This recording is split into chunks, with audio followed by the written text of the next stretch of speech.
You're about to listen to TADPOG, Tyler and Dave Play Old Games. It's a comedy video game podcast. We would like to stress that the hosts are not experts and are really just very crass commentators. Seriously, this is an explicit podcast that happens to talk about video games sometimes. So please enjoy this pretty okay podcast with Tyler and Dave.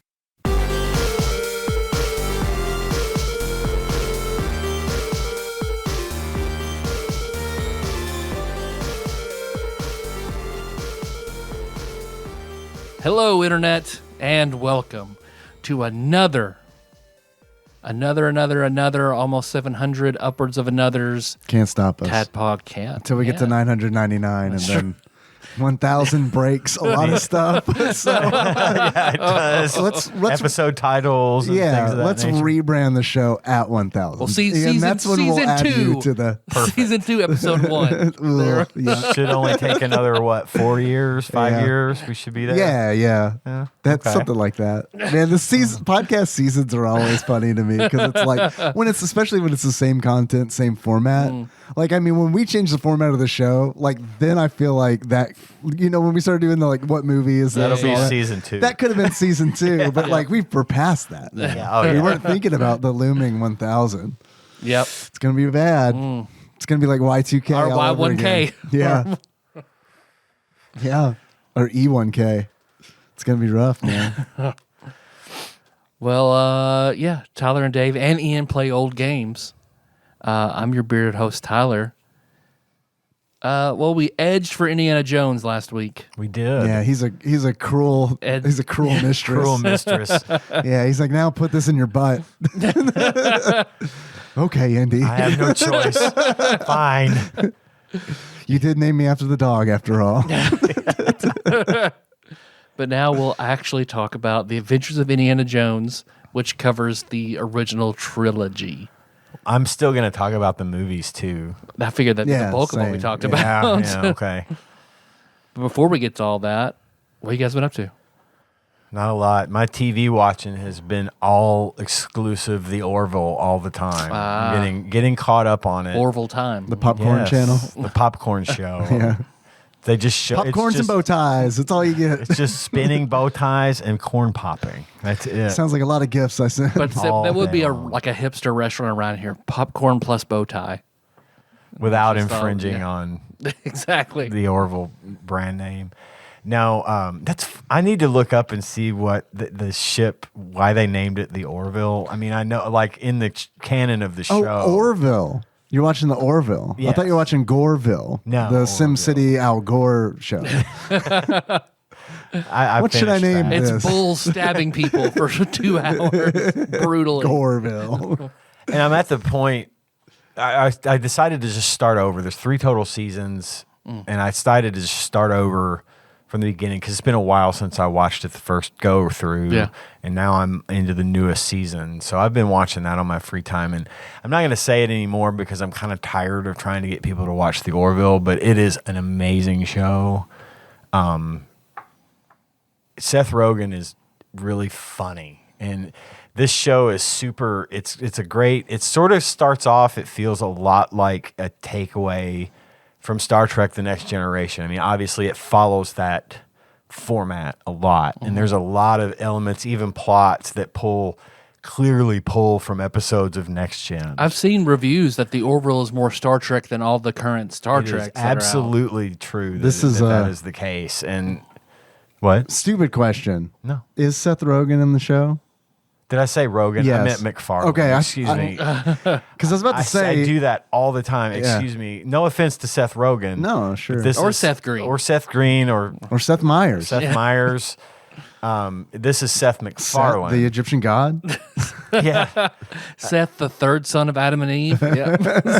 Seth MacFarlane, the creator of Family Guy and American Dad and all those good, great shows, does this one. And it's just it starts off as this like really super, very high budget love letter to Star Trek The Next Generation. And I say The Next Generation specifically because it's set up the same. It's on this starship. They even have guest stars from Next Gen on the show. But it turns into its own thing. It's its own really great sort of overarching plot, and then little things, the episode of the week, type of problem of the week type of things. But it's interspersed with this, and it's very serious. It has it touches on a lot of really poignant and current topics. But it also is interspersed with these moments of humor and real, the way people really talk to one another, that are just beautiful. And I cannot recommend it enough. And I will say also, to my knowledge, this is the last show that Norm Macdonald was on before he passed away. He played the ooze alien, right? Yes, yeah. Yaphet. He played a character named Yaphet, a green slime alien. Couldn't have been voiced by anybody else at this point. I can't imagine that character without Norm Macdonald's voice. There's a member of the crew he's kind of like the Commander Data of the show. His name is Isaac, and he is an artificial life form devoid of emotion, sent by his race of artificial life forms to study humans. And at one point, one of the characters falls in love with him, and he didn't know what to do. He didn't know how to interact. He's very dry. They'll walk into his lab or something and say, "Hey, sorry to am I interrupting?" And he'll say, "Yes." Yeah. But anyway, during the course of this relationship, at one point he goes into their version of the holodeck, not the holodeck, but the holodeck. What do they call it on the Orville? Simulator. Yeah, but danger room. He does like a human hologram over his body, because he doesn't look like Data. He looks like a fucking robot. And the reason I bring that up is because they have this sort of restaurant bar kind of thing that they'll simulate in this room from time to time, and the crew will come hang out. And at one point, Norm Macdonald's character Yaphet makes himself look like himself. So Norm Macdonald was actually in the show, not just doing a voice. He was in there doing it. It was really neat to see him. And they dedicated the most current season 3, they dedicated to him, because I think he passed away while that season was shooting or shortly after. Yeah. So anyway, I talk about this. I've talked about this before, I know, and I'm not going to keep harping on it, but I do think that if you've got the chance, give the Orville a shot, because I find it to be refreshing. And it's, again, I mentioned this last week, it's the first show that's made me laugh out loud in a long time. Like legitimately laugh. How is this compared to Lower Decks? Lower Decks is great, and it's got a lot of really funny moments, and it's in the Star Trek universe, so they make a lot of fan references to stuff, and it's great. But this one, to me, the Orville is just a better show. I love Lower Decks, and I'm watching it now as well. It's still on, it's still coming out week to week, so I'm caught up on it, except for maybe 1 or 2 episodes. But it's a great show, and it's really nice to see Paramount and the Star Trek not taking itself too seriously for a change, and that's absolutely worth the watch, especially if you're a Star Trek fan. But to me, the Orville is just starting to come in. It's really starting to come into its own, and I hope to God they keep making it, because it's one of my favorite shows maybe ever. Yeah. So, and I know Paul said something about it on Discord not long ago. Definitely give it a shot. That's my recommendation of the week. Wiz and Sage says check it out. 4 stars. What have you been up to, Dave? I went to Nashville for Paul Korn. Speaking of Paul, I went to Nashville for his birthday. I wanted to go to that. I could not go, and it was fun not being able to go. It was fun. Good. Yeah, NICU came up, which was nice. And then we We ate at like this deep dish pizza place in Nashville. I think it's called 312 Pizza. Man, when I travel, like, and this has been recently because I travel for work, like it's kind of fun. It's more fun now for me to like find a restaurant and eat somewhere different. I've always liked to do it, but for whatever reason now is like I think it's really because when I go on a work trip, I only have like maybe a few hours each day to do something, and it's like I have to eat, so I might as well make that an enjoyable part. Make that a nice thing. But I mean, this was nice because I haven't had a deep dish pizza. I haven't had pizza in a long time, so this was like especially nice. And they had some nice like pretzel and beer cheese. Like a big fan of that. They had some good draft beer. They had I like brown ales, and they had a brown ale that was good. And then we went to Game Galaxy, which I've been to before. I want to go there. Game Galaxy rules, man. I think you'd fucking dig it the most because they've got a lot of pinball tables. Yeah. Well, that's why Paul's in our lives, right? Because of him finding our card at Game Galaxy. Because of the Game Galaxy card that we left there, or the card we left at Game Galaxy. Yeah. Nice. And Nikki and I played a bunch of Sega arcade shooters, like LA Guns. Nice. And we played House of the Dead, of course, because anytime there's a House of the Dead, I have to play House of the Dead. I'm to the point where I'm not like, I wouldn't go so far as to say that I'm great at House of the Dead, but it's like, I can fuck with House of the Dead. Like, I think I spent like 3 credits, Nice. So it's like one of those. Nikki was my bullet sponge, so. And then Daytona USA, we played a bunch of that too, and yeah, it was fun. It was a lot of fun. And then we went after that we went to Prince's. Finally, oh man! Finally, I got to go to Prince's, and it fucking ruled. Better than Hattie B's. Nikki asked me the same thing, and it's like I haven't had Hattie B's in a very long time. Yeah, imagine like what? Like a marriage 5, ago for Tyler. Yeah. And it's like, so I don't. Which today is my 6-year anniversary, so that tells you how old it is. It's a happy anniversary. Yeah. I was even talking to Nikki. I was like, why were we in Nashville when I had Hattie B's? And she was like, Tyler's bachelor party? I was like, maybe, but that seems like way long ago. We were in Nashville for something together, like a group.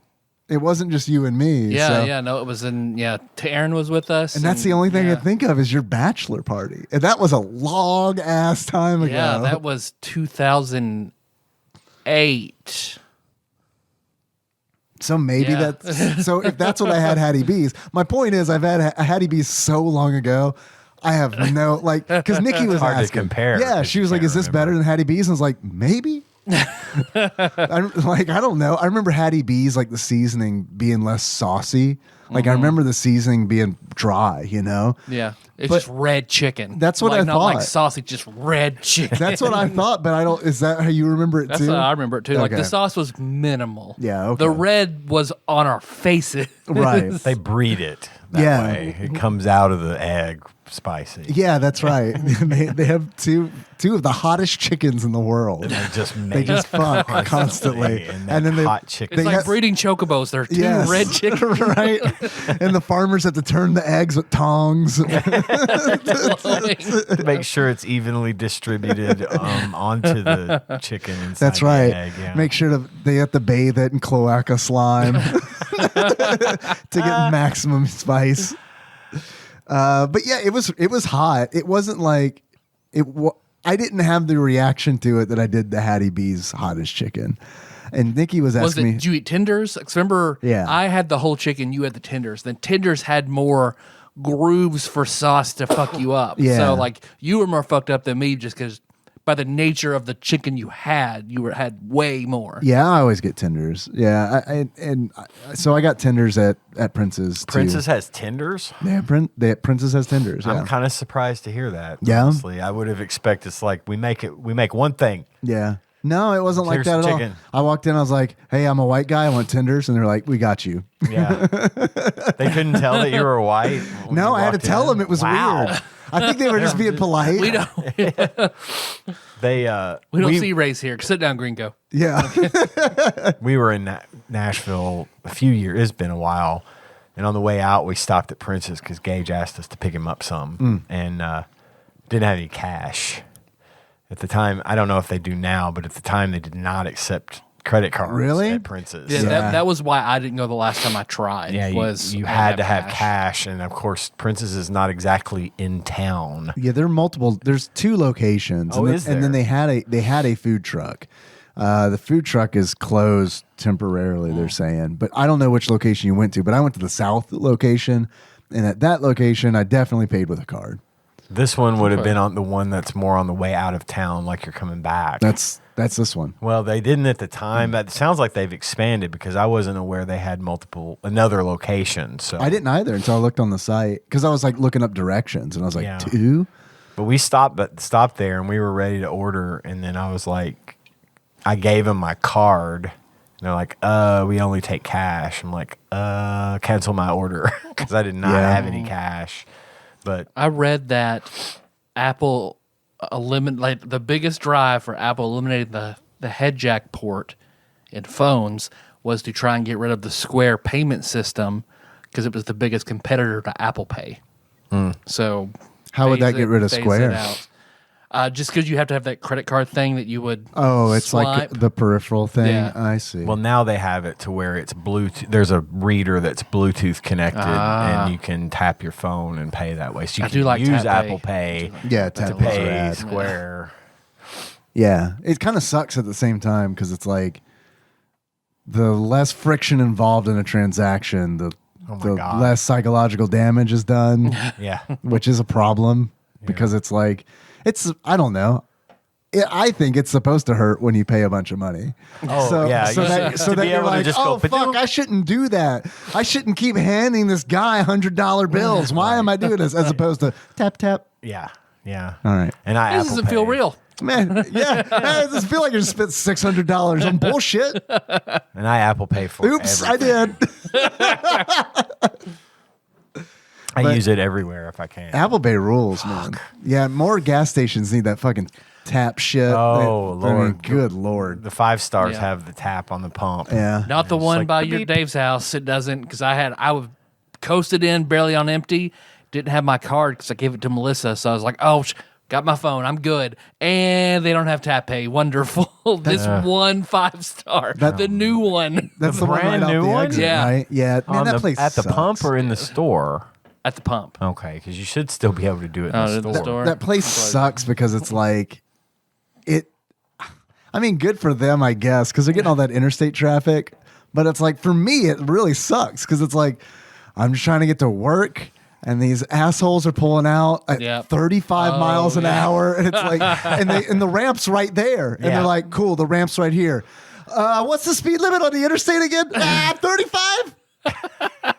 Just And they just tap tool, on it. they just Just tool on tap up. And then meanwhile, it's the interstate and cars go fast at the interstate. And then they get up there and they're like, oh shit, I can't get in because I'm going 40 miles slower than everybody else. Everybody stopped. Did you know they went this fast?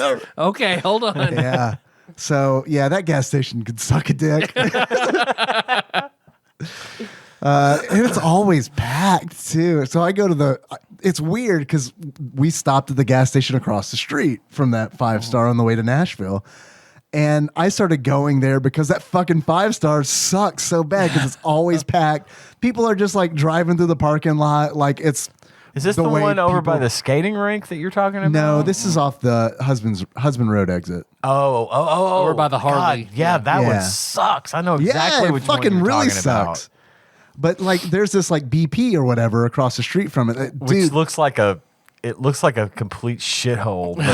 But yeah, now I know. it's just like people are in that gas station because I was like, when we were heading out to Nashville, I told Nikki, I was like, man, everybody's like, all of the locals are now going to this.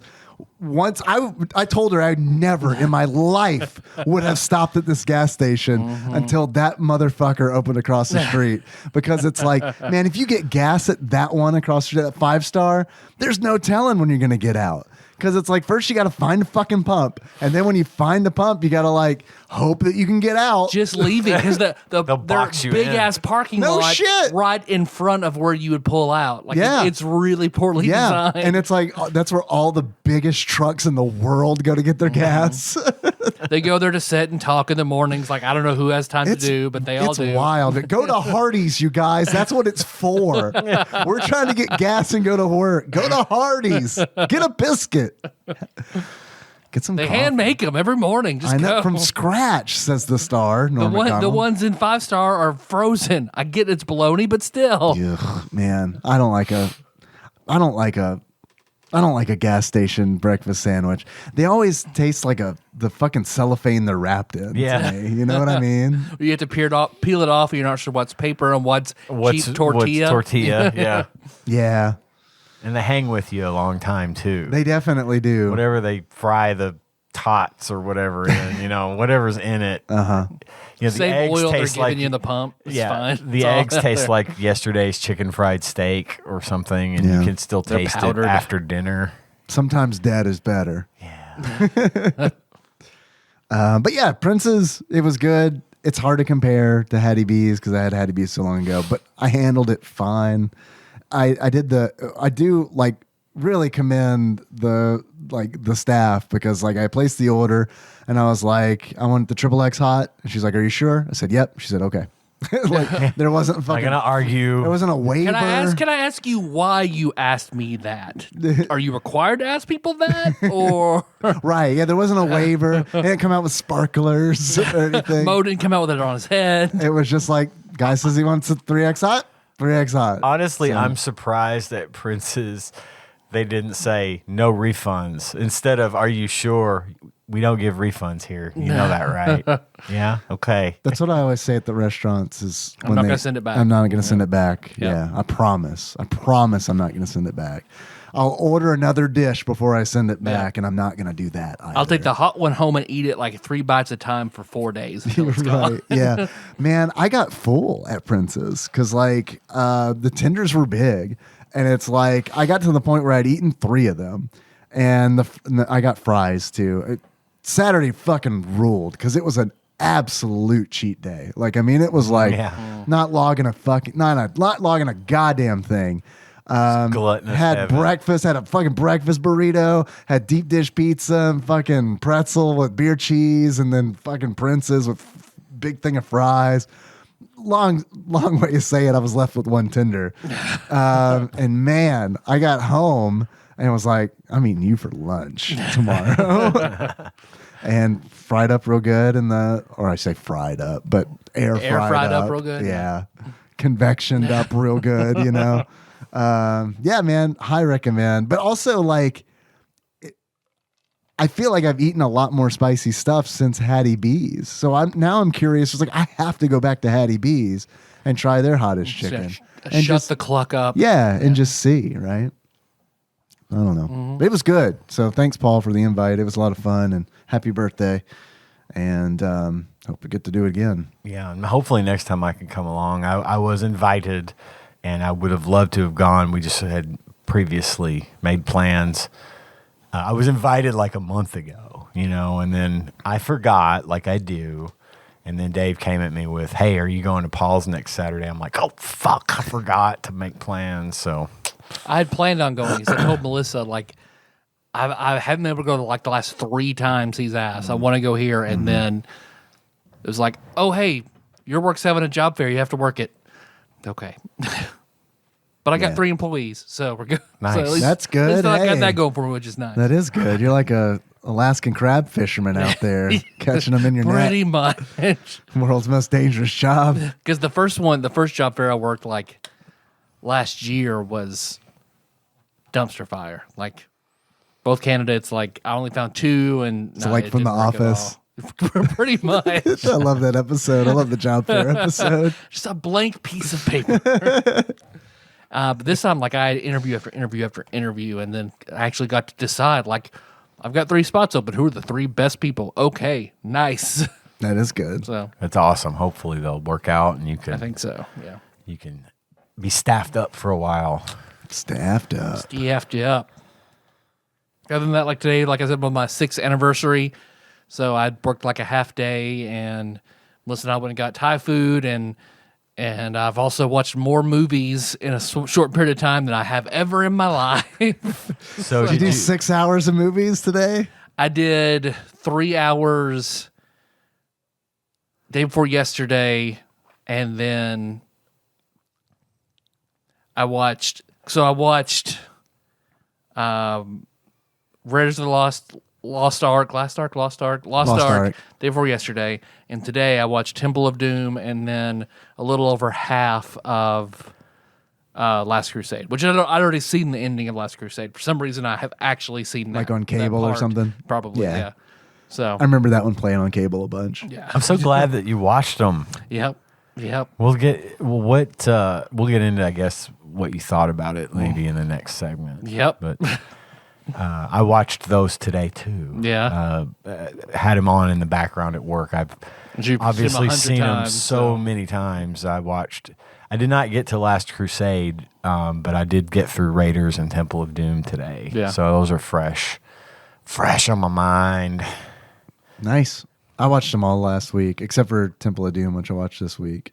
So I'm ready to go. Yeah. I fell asleep a bunch of times. So It happens. It happens. I got to stop watching movies in bed. It's like what happens? That is a reason. Yeah. I mean, what happens is I get home from work and then we do all the stuff with Henry. Henry goes to bed. And then I'm like, well, I got to play Multiverses. And then I play like at least an hour Multiverses. And it's like, well, all right. It's 10 o'clock. It's time to watch this movie. Yeah, terrible time to start kind of that sort of movie. Yeah. The we got so bad there for the longest time. We would both fall asleep in the living room, just on the couch watching TV. And I hate that. I hate falling asleep in the living room and then waking up at like 2:30 in the morning and having to go brush my teeth because I didn't. Or whatever, just going through the routine of locking the house. Because, I've been asleep for the last 5 hours in my unlocked house. But now I'm going to go lock it so I can go get the rest of my sleep. Right. We got to the point where we started sitting in the kitchen, at the kitchen table. So you wouldn't fall asleep? We have a TV hanging on the wall in there. So we wouldn't fall asleep. And we did that for like a couple of years. Sit at the counter. It's just a dining room table. Oh, okay. Like a high top dining room table. Yeah. But what we sat in there for a few years and it was fine. We didn't ever have a problem with that or whatever. And then I got to thinking, wait a minute, hold on. Our good TV is in the living room along with our very expensive couch. And said, we need to figure this out. We need to go back into the living room because we have all this stuff in here that like I spent a lot of time and money setting up and curating and getting all the right stuff, and now we're not using it. We're using the $200 TV in the kitchen, Yeah. So we went back in there, and I still find myself wanting to doze off, but I now have the little portable game rig that I set up in front of the couch to play my game. So that's always like in front of me at night.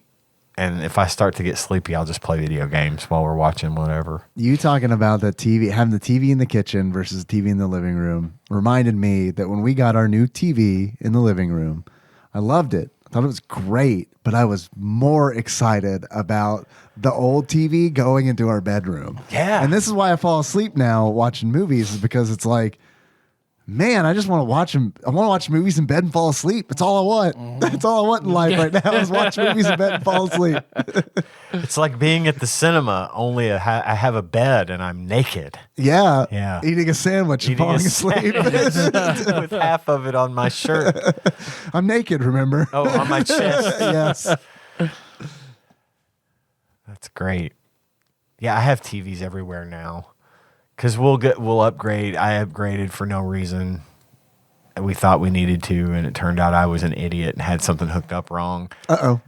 So I took the TV we had. It's like a bonus TV. It is. Score. Yeah. I took the TV we had, which is arguably a better TV. I keep saying that, and she keeps saying it. Because the one we got to replace it was bigger. It's only like 5 inches bigger, but something about a 70-inch TV versus a 65-inch TV. Size queen is what you're telling me. It is. But it was noticeably bigger. And so now we're accustomed, like, whatever. So I took the 65-inch and hung it in my office. And I think I mentioned that before because it's just a wall that has mostly covered by a TV, and it's awesome. I have to turn Explains my why head. you're so tan. Yeah, exactly. I have to turn my head almost 180 degrees to not see that screen in there. Is that where you watched Indiana Jones? Is there? It is. Yeah. Nice. So I had, the big, it was like sitting in the movie theater. I bet. It is. Yeah. And I'd say it's probably, from where I sit, it's probably 8 feet away. So it's, That's insane, man. That's essentially VR. It is. I know. If it were a curved TV, right. it would be VR. Yeah. That's wild, dude. I love it. But it's like strangely, it works. Sure. And plus, on the off chance that I happen to be in there playing video games, that's what I play on. And oh boy, Multiversus looks like crazy on a giant television. I couldn't do it. I used to not be able to play on a big TV. I like having the smaller screen in front of me. Yeah. But I can play that one on that TV. I do better I do better on a smaller screen. But yeah, man, I got a Backbone controller. Do you know what this is? Yeah, I think so. It's like a controller that essentially goes on either side of your phone. Oh, yeah. So it makes your phone kind of look like a Switch a little bit. Okay, yeah. And I have seen those. I got it because I was using an 8BitDo controller with my phone with this little like clamp, thing. But it's all like it never really felt balanced because I always had to I felt like I was. If you were gonna, I get what you're saying. I had to just always support the weight of it. Yeah, You know what I mean? yeah. Like I 'Cause constantly it's had to be like offset at the top and it leans forward. I or love that whatever, controller, but I mean, it was like I want to do something different, and I played Multiverses on it because of Xbox Cloud. Oh, I haven't streaming tried that. How does that work? It works a lot better, I hear, on a non-iPhone, but it worked okay. I was actually playing it on the PS, the PlayStation Gotcha. Cloud service. So it was great because it was like super. I could see everything on the screen. Right. And it was like, oh, wow, I can actually pay attention to what is happening to my teammate right now. Yeah. And when I play on like a TV, man, I fucking never, I'm zoned in on like me and what I'm doing. You have to like move your eyes to actually see what's happening over there. Which sounds like I am the same But way. yeah, Multiversus isn't that bad, but if I'm playing like a first-person shooter or something, it has to be on a small screen. The one I have, that portable monitor I have, is like 13 inches, I think. It's about it's a little bigger than the size of this MacBook screen, and it's perfect. Yeah, because I can put it right about this distance and see everything. And it's nice and sharp, and I don't have to worry about that. I know exactly what you're saying because having it on the big screen can be confusing. Multiverse is not so much for me, but like anything else, I can't do it on the big screen. So, but yeah, we got screens everywhere. I got a screen in almost every room in my house now, except the bathroom, which it doesn't make sense. You Why take not? your phone in there. Phone. My phone. You have a screen in there. I do have my phone.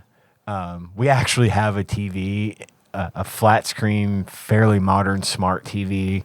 It's like 43-inch television sitting in my attic right now that's not being used because we don't have any place to put it. Because put that in the bathroom. Well, I thought about it. No, man, that's not gonna fuck the happening. TV up. It's not going to happen. My wife would not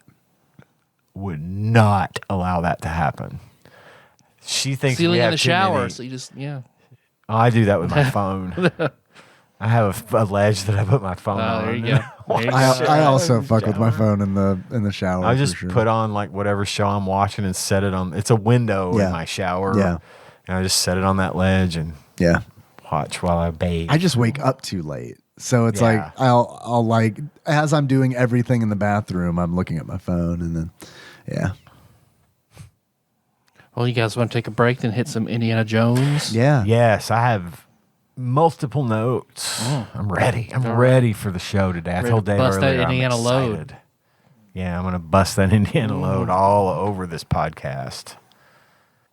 Give us your short round. Ace. Nice.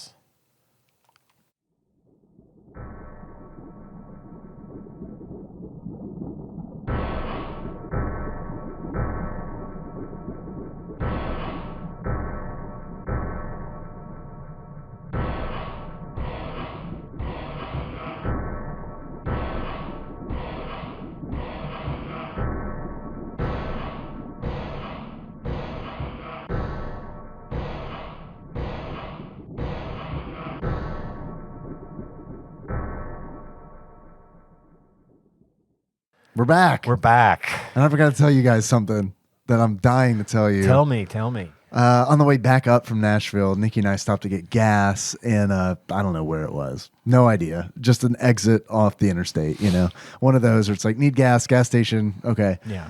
Like nothing else, just weird gas just station. weird gas. Although they had competing Shell gas stations because it's like when we pulled off, there was like, okay, well, there's a Shell here, and then we could see one down the road.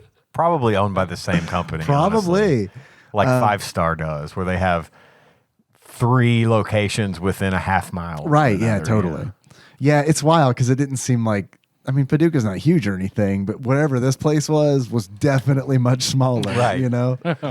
But we stopped to get gas and, I pumped the gas and then went in, and it's cheat day. So it's like, fuck yeah, I get some sweet tarts. And I tried some C4 energy drink. Okay. Is that an energy drink, C4? I feel like I've seen that. I never heard of it before, but Nikki pointed out, she's like, they have Skittles flavored energy drink. And I was like, Yoink. getting that. No, actually, I was like, oh, is it? I bet it's not zero sugar. There's no way it's zero sugar because I still have a problem drinking calories on cheat day. Yeah. it's just like, Because it's silly. it's so dumb. Yeah. It's so dumb. I'd rather eat those calories than drink it. And so I was like, fuck, it's candy flavored. I'm sure it's got sugar in it. Nope, sure didn't. So I got it. Scoodles. Scoodles, that's Zero. right. Choose the I for now for zero. So I'm like, shit, I gotta use the bathroom bad. I gotta use the bathroom bad. So I walked to the bathroom and I opened the door. The floor wet. So I was like, ooh, I really have to go to the bathroom. And I looked down. My laces I got one lace that's dragging the floor. So I'm like, okay, tighten that up. All right, we'll go in. So my laces are tight. Got my handy plastic bags out of my pocket to put on my feet. Because I don't know what this fucking liquid is. Yep. I just figure it hasn't been cleaned in a while, and people are fucking animals, and they pee, and it overflows the urinal, and then you got pee floor, like at the fucking Hucks that I was talking about a few episodes back, where Henry really had to go, and it's like, dude, damn, all right, hurry, can you stand on your tiptoes? Superman it. Yeah. Yeah. So I go in, I pee. I'm like, all right, I'll wash my hands and then leave. And then, do all the candy shopping and energy drink shopping. And then we're paying for it. And out of the blue, the woman at the counter is like, someone shit in the floor in our bathroom. It was just like that. It was just like she needed to tell somebody that happened. Okay. So it was freshly mopped. Then. Yes. Okay. And she's like, I was in there with bleach, just mopping the floor. And I was like, oh, that's why it was wet. I said, it doesn't make me feel a lot better about it, but yeah. But man, she was like, I could just tell. She was just like, she had to tell somebody. No one comes in here. You guys are the first one. Right. Guess what? You get to know. Right, exactly. Guess what little mystery you get solved. Right. So anyway, that's someone shit on the floor in the Shell station in this town. I can't remember. That's the story. But that Shell station called Swifties by any chance? Man, I just loved God. It was so hard to not just fucking bust out laughing because it was just straight up, just like, I gotta tell somebody about this shit I just had to do. And then we actually traded stories about when I worked at Office Depot. I know I've told this on this show before. We had the mad shitter who'd come in and fucking blow the bathroom up with shit and smear it and just. I had that in DC once. Man, and it's just eventually we ID'd the guy, and it was if you see this guy come in the store, make him leave. He cannot be in the store because he's gonna shit all over the bathroom. And most of us working there are college students, and it's the manager's like, I need you to clean this up, and we're like, no. No, I'm sorry, but no. Job description. Yeah. Nope. Sorry, it's not in there. I hate to break this to you, but I think you're going to clean that up. Or hire a specialist, but we're not doing it. Not doing it. Hire a crime scene cleanup place. Yeah, man. Ugh. So yeah, that definitely lit a fire under their ass to be like, he's not allowed in the store anymore. And then I told her the mad shitter story, and then she told me about another story, a similar story where she worked at like another gas station where like she said there was this like customer she'd see all the time, and then one day he just fucking shit everywhere in the bathroom and like intentionally like painted the walls and like under the fucking put it under shit like the toilet tank and stuff like that, and like the toilet paper roll. And it's just like, first of all, how do you get that much shit? That's a lot. That is a lot. You've been holding it a long time. Yeah. Second of all, who do you think you are? Did he just stop coming then after that? Did she say? Here, this is my magnum opus. Farewell. It's like announcing to the world, to Facebook, that you're leaving Facebook. And you just say all the and nobody gives a fuck. Only in this case, someone gave a fuck, I'm sure. Yeah. That's like Reddit, man. When people leave Reddit, there's like a subreddit. I can't imagine announcing that I'm leaving Reddit. Well, it's like if they'll announce that they're leaving a subreddit, and it's like, oh my god! And then they air all this dirty laundry. That's just like, yeah, and I posted this thing, and then they told me to take it down. I didn't. Bye. And it's like, Well, I remember seeing that on that Facebook group, like Nintendo fans over 30, and someone made a big post about like he was leaving, the group was toxic, we were just a whole bunch of titty babies, and then hot. and everybody was like, did you call everybody titty babies? He'll never know. This is over 30, not over 60. I don't want to. I don't understand the need to like, make an exit like that. Yep. I mean, it's just like, Yeah, you're exiting, you're not going to see, like, if you're going to do something, if you're going to cause a stink, at least stick around. Right. To see the result. It's like, when I got off Facebook, I just did. Oh, no, I definitely talk about getting off Facebook, Yeah. just not on Facebook. You know, not on Facebook. I've mentioned it here and everywhere to a bunch of people that may have asked, hey, I haven't seen you on Facebook, or you're not in my friends list. Yeah, I'm not on Facebook anymore. But I didn't like make a big, guys, I'm sorry, but... You're no Nobody longer. cares. Things that have happened, I don't want to get into it, but Thoughts and You know, I prayers need- are needed, and I'm leaving Facebook. No, I'm not doing that. Anyway, sorry. I'd like to talk about No, that's Indiana awesome. Jones. I just wanted to share that I walked on a floor that was once had a bunch of shit on it. That's all. not freshly bleached. So Freshly bleached. Freshly bleached. I think she That's fibbed something. about that. That would like smell. bleach. You would, You would know. yeah, that's true. You would have known. You would like, have known. oh, it's bleached in here. Yeah. I think that was a little I got fib. non-scented bleach. Yeah. Water. Yeah. So what you're saying is You got walked the in hose. shit. You just hose real good and then walk back. You to the- hosed it off until it dissolved down the drain in the middle, and that's where you pretty much stop. I Right? shook up a couple Sprite Zeros, opened them up in there.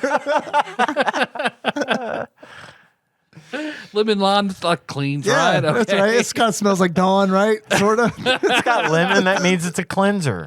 I saw him watch the baby ducks in Sprite Zero. I saw that on the news.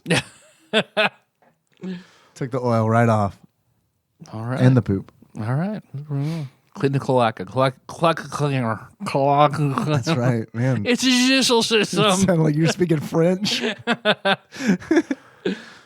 All right. The Adventures of Indiana Jones. Indiana Jones' Jones' greatest adventures. Okay. Which at the time were 3. Which is the original. They were his trilogy. greatest They adventures. were his greatest and Are only they still adventures. his greatest I, adventures? I In think my they are. opinion. Yeah. Yeah. Until the one comes out next year. Mm-hmm. Not directed by Steven Spielberg. Yeah, it's gonna be He's weird, producing huh? it, That's good. but I think is it going to be Mutt? Is Mutt going to be the main character? I don't know anything about this they new movie. probably won't. It'll be probably Mutt, but I bet it won't be Shia LaBeouf. I think he's kind of gotten on a little bit of problematic. in the industry. What'd he do?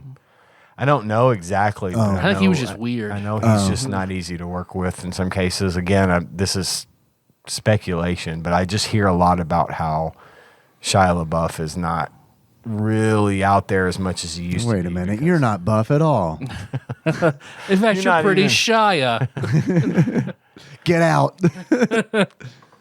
But yes, this is based on the 3 original Indiana Jones movies: Raiders of the Lost Ark, The Temple of Doom, and The Last Crusade. And I will say again, for the record, I am a huge fan of all these movies. I grew up with them. Very formative years for me. The Last Crusade came out when I was 16. The Raiders of the Lost Ark came out when I was 8 or 9. And then, of course, in 1984 was Temple of Doom, which would have put me at about 11 or 12. So perfect timing for me.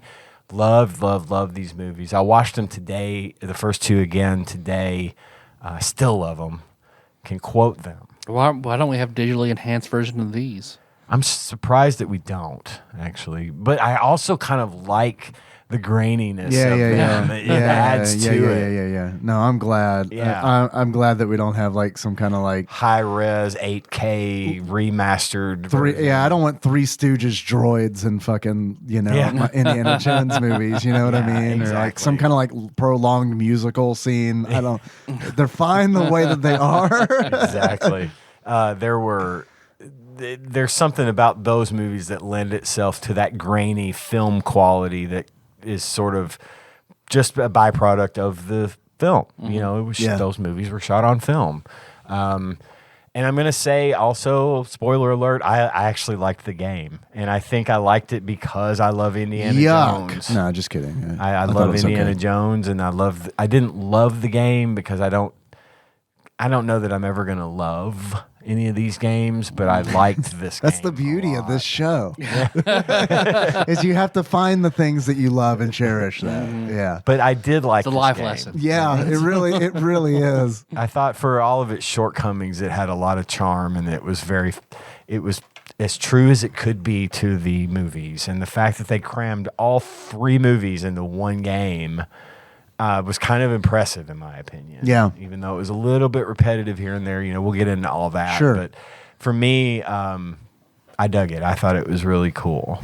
Well, I on the last episode, I hadn't rewatched Temple of Doom yet, and I was like, yeah, I know Temple of Doom is like the weakest of the movies and all that, but I like it. It is? And man, I rewatched it. I fucking love Temple of Doom. I feel like it was the strongest. I watched but it today and said out loud to myself at one point, I was like, God, I love this movie. Here's the thing about it. I think that movie is the best paced out of all of them. It is. And like that one went by real fast, and it's like that's a fun one. It really, really is. It gets weird though, because like the ending feels totally just like it's time to end the movie. All right, and the elephant sprays the water, and all the children run out and touch them, and all of a sudden Indiana Jones is not like this belongs in a museum. He's Fortune and Glory, and it's like what? So that like all of that, like the Fortune and Glory stuff, it's like it's always just like, did they just like forget? Like, was it not cemented yet who the character was? Because I mean, they lean hard into that in The Last Crusade, where it's like you see him as a kid, and even like as a kid, he's like, this belongs in the museum, I think what Temple of Doom did was put Indiana Jones into whatever his situation was, where, I mean, I want the money. I like the money. I like this potential here. But throughout the course of the movie, at first I think he doesn't take what happens as seriously because, he dealt with the Ark. And in The Last Crusade, he deals with the Holy Grail. Again, I think I mentioned this last week. These were based in Christianity, right? This movie is not based. The things that happen But they are work not that angle. Christian-based. But they work that angle though, because what's his name? Ram, the bad guy in Yeah. Molan Ram, is that Mola Ram. Mola Ram? He's all. I mean, it's essentially like he wants his God to take over the world, and it's even mentioned where it's like the Christian God will be no more. He says we're gonna run the British out of India, then we're gonna take over the Muslims, and then we're gonna make Christianity fall by the wayside. Yeah, he goes and there is definitely a motive there, but I'm talking from a strictly Indiana Jones's perspective. Yeah. at first I don't think he truly takes seriously what the people of the village are telling him, that these stones have power. This is a religious artifact. Even though he just saw the shit come out of the Ark of the Covenant. Like, so he knows shit exists. It's not just speculation. But it's not with it. I think there's a bit of hubris there with it not being Christianity. He's not going to take it as seriously. But by the end of the movie, dude is absolutely respecting their religion and their customs. And I think, his fortune and glory. When he invokes the name of Shiva and activates her power. Yeah. I mean, which is also another like that. Look, it was convenient. Dude, it was a MacGuffin. I love the movie. I do love the movie, but like as far as stuff like that goes, like convenience thing, like things happening conveniently, that one does it the most. But I still think it's the most fun. I really do. I think Temple of Doom is the most fun of the. It's the funniest and most fun, and of course, you've got.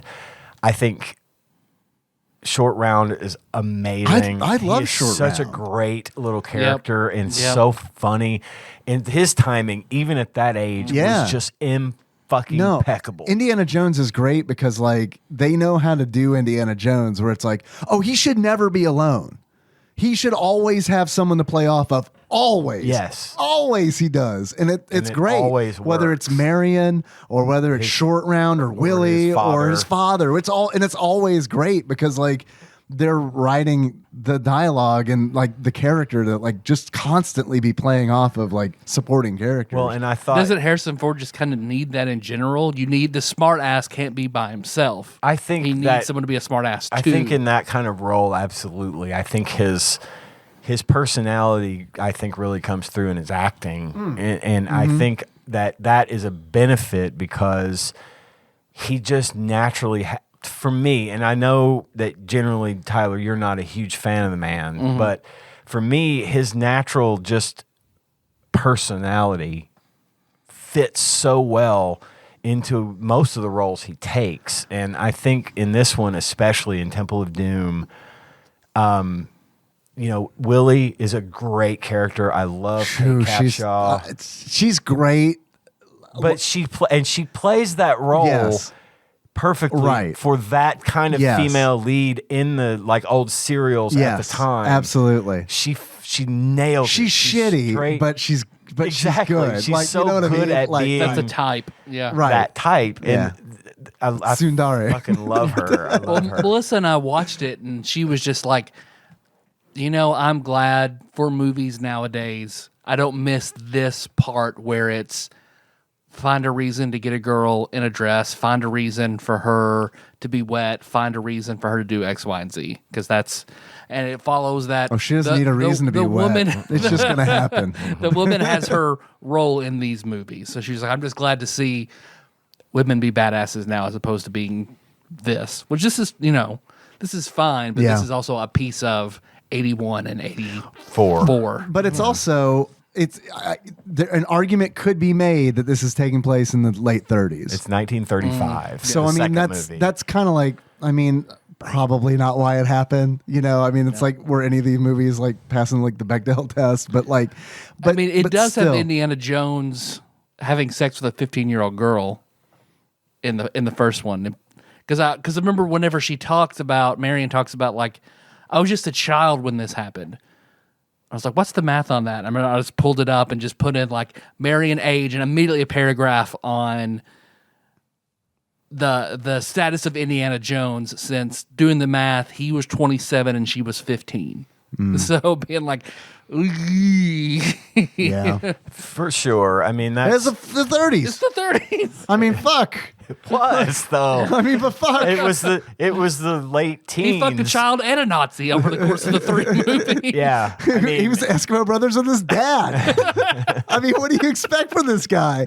I honestly do think that a lot of the beauty of the character is that he is not a great person, but he does the right thing.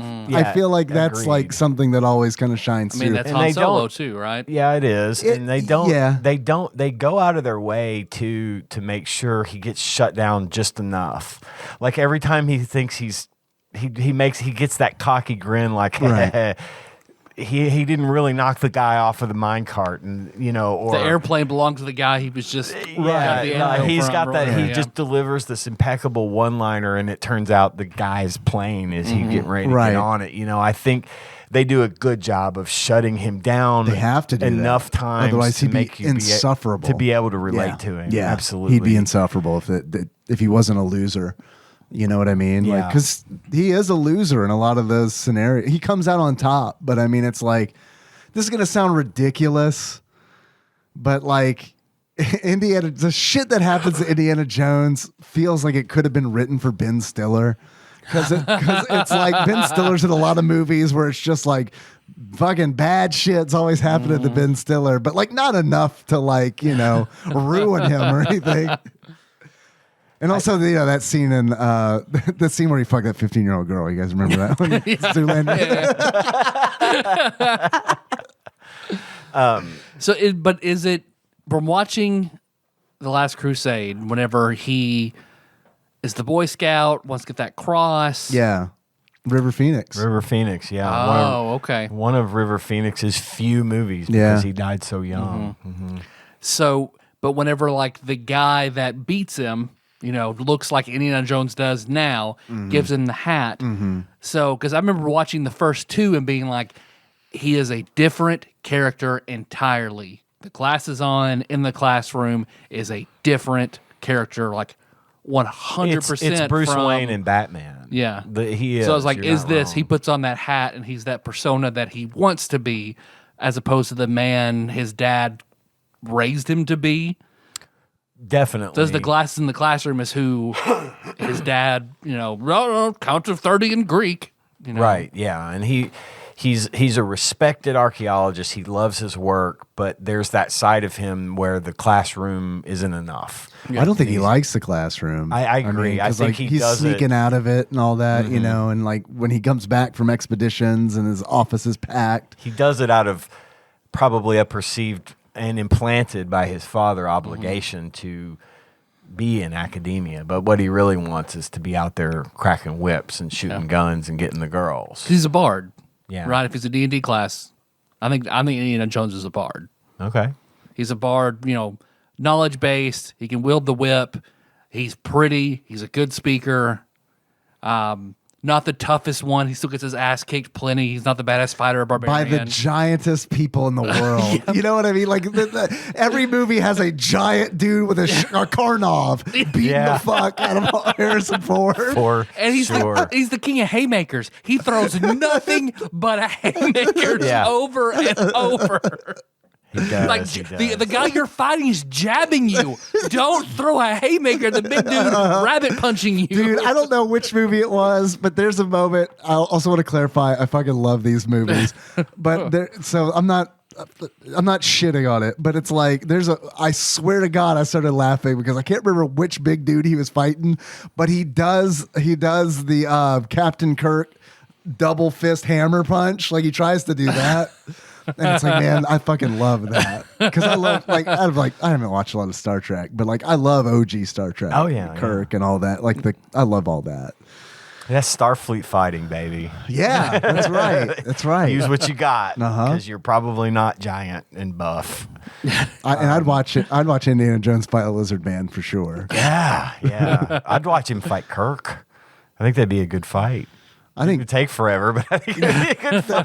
that is true. Be like one of our multiverses games last night. Yes, Shit. please. I'm legitimately now wondering who would win that fight.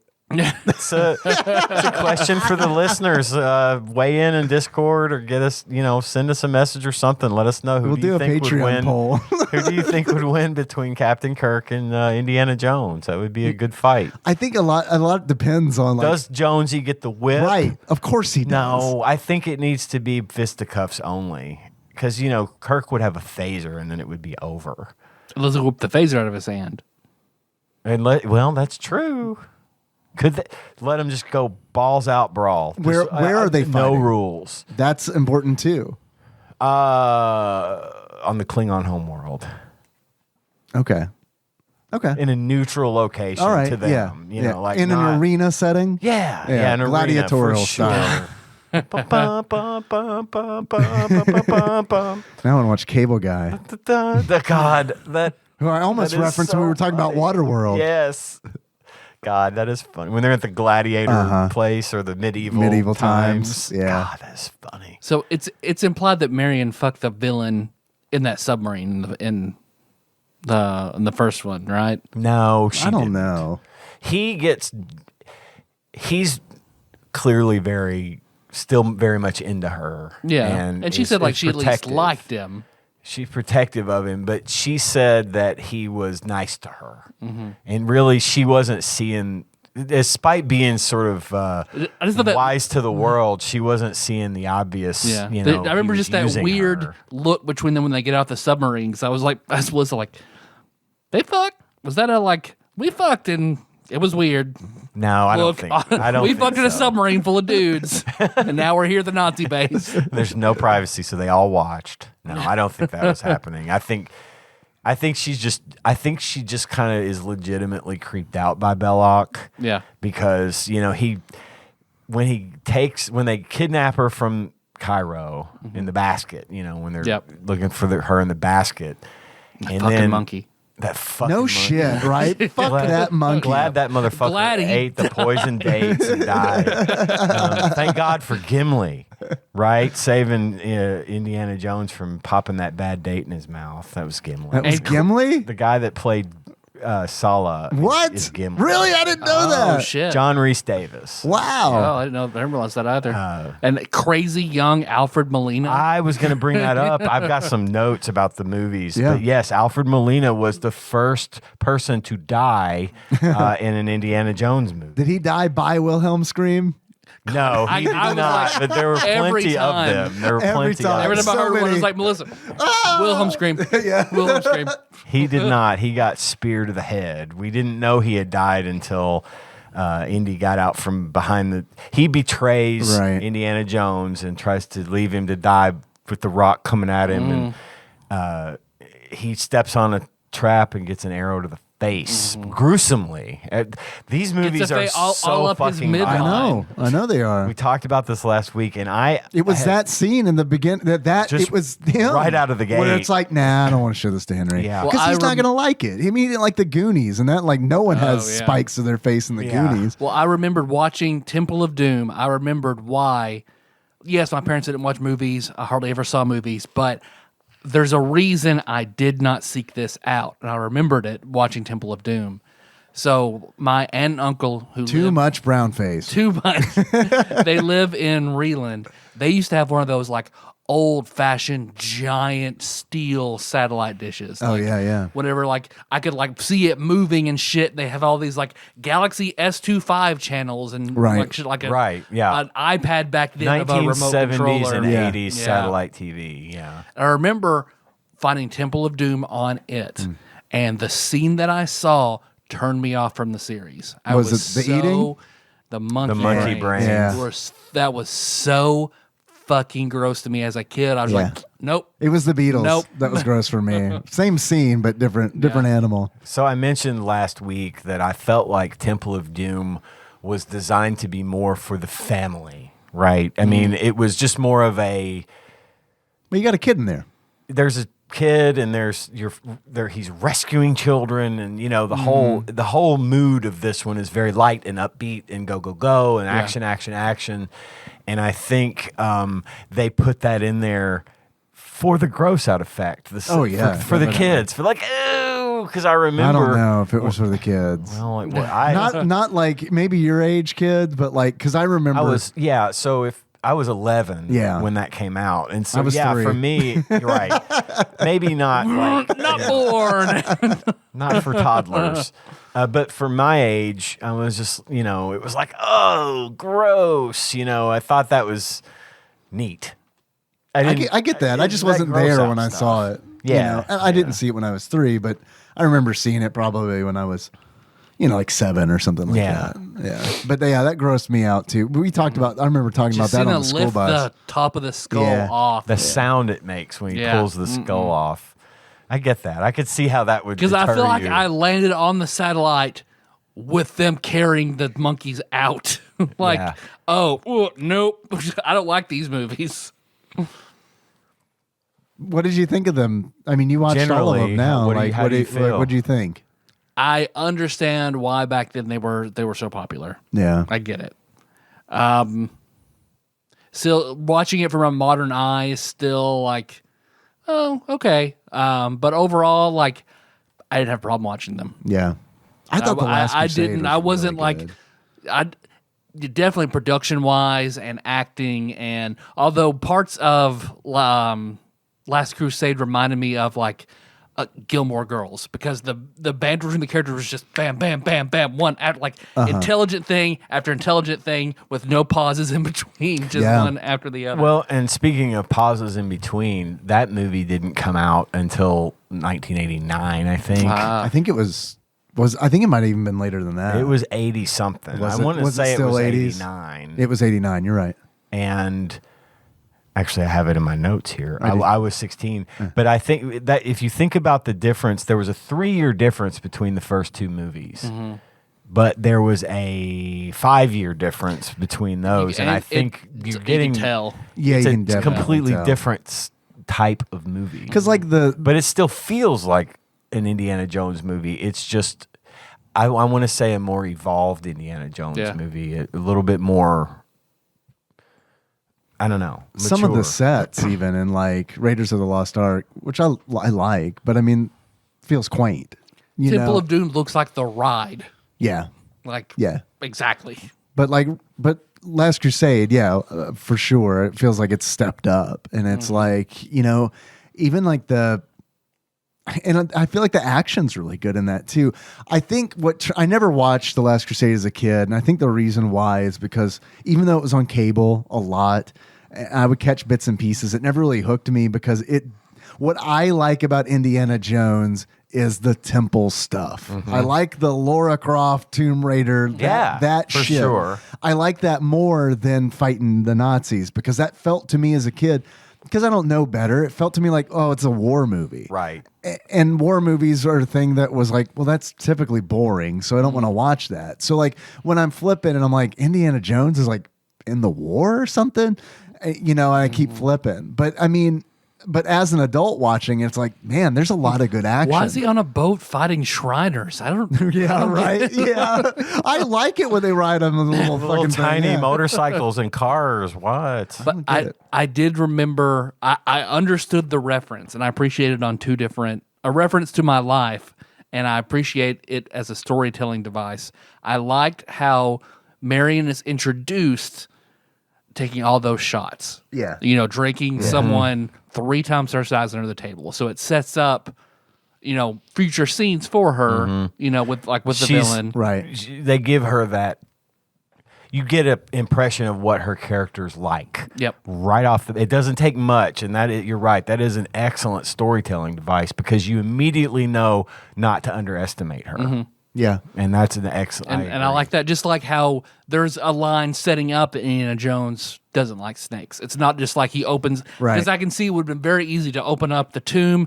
Oh, God, I hate snakes. It's snakes. Right. But at least there's foreshadowing, and there's that I appreciate that. character work. But I remember I was a freshman in college, and Josh's parents, who like I never knew them to leave or take a vacation or anything by themselves, but they did. So Josh invited people over to his parents' house that had a party while they were out of town. So our friend that I refer to as Alistair on the show, he comes over, and I don't know if he procured it or Josh's brother had it. We still couldn't buy anything, but they had a bottle of tequila.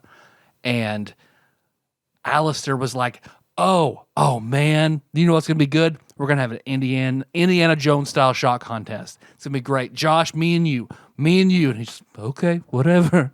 So like all the people at Josh's dining room table, they set up across from each other, and he's like, get us like 10 shot glasses, like, or even more. This is going to be epic, Josh. We're going to knock them back just like the movie. Josh just, okay, sure, whatever. Tequila goes down, pour them each a shot. Josh goes first. Josh takes it back, grimaces. Okay.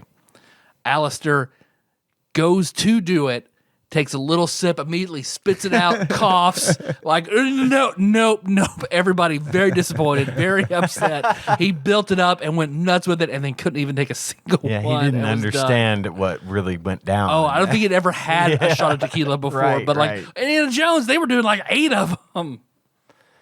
I had a couple of notes about the movie that, first of all, one of my favorite parts, especially in the first movie in Raiders of the Lost Ark, is how when he gets into a fist fight and he lands a punch, it sounds like a gunshot. Yeah. Like, I love the sound mixing in these movies, how it's so over the top, but the punching sounds just always made me happy.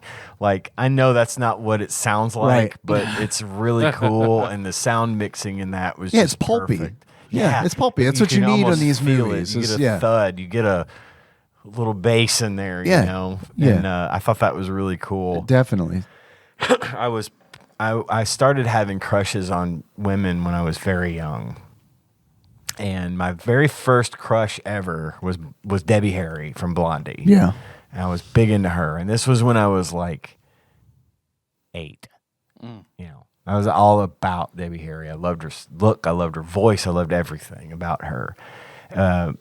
Going into my, 1984 through probably 1988 when things really started happening for me physically. I had a number of I crushes. don't know what you mean. I had a number of crushes. I started getting hair in places where there was no hair before. Carrie Fisher was, of course, on that list. Sigourney Weaver, Molly Ringwald, Jamie Lee Curtis, and in that same list was Karen Allen from Raiders of the Lost Ark, Marion. She is, she was just, I was obsessed with her. Okay, so this kind of answers a question I was going to ask later. I wanted to do a marry, fuck, kill. Marion, Willie, and the German lady. I can't can't remember her. Nazi. She's not on my list. Elsa? Was it Elsa? It's Elsa. Elsa. So kill her. Because Kate Capshaw is... Defend the Nazi. Go. Kate Capshaw is also on the list. I was really into her too. So what's it going to be? I mean, I'm killing the Nazi. Okay. Elsa. I'm killing her. Yeah. She's kind of the worst. They almost redeem her, and then like at the Almost. end she And then gets she all just- grabby. Yeah. I'm gonna fuck Kate Capshaw and marry Karen Allen. She was just Marion was my favorite out of all three of them. I loved her Marion's so much. great. I love her too.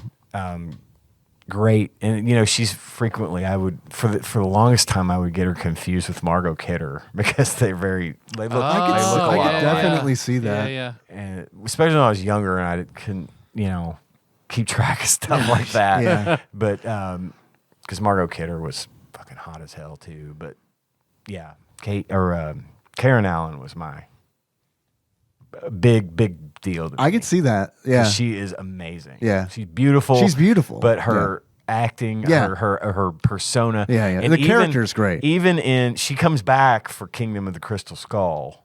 Oh, I forgot it. Dude, I haven't seen that since it came out. Yeah. and They brought her back. I can't remember anything. And even at her age now, or then when that movie came out, which was probably 5 or 6, 7 years ago, I can't remember exactly. Maybe I think it might have longer. been longer. Maybe now. been longer. Almost one. I would bet you $100. It's been longer. probably than more that. like 15 Because I years think I ago. saw that in Lexington, and I haven't lived there Okay. in over 10 Well, years. I lose track of time easy, but Yeah, as we get older, that becomes a problem. even at that age, I still found her ridiculously attractive just because something about her smile, her personality, the way she carries herself in these movies, it was just chef's kiss. For You ready?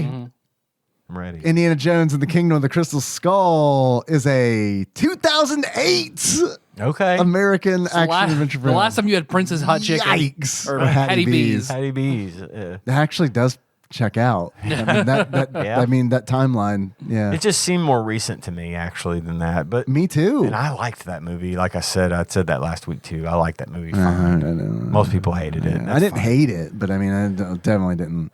It didn't do anything for me. Yeah. It felt like I don't know. It felt like a desperate attempt, is what it felt like to me.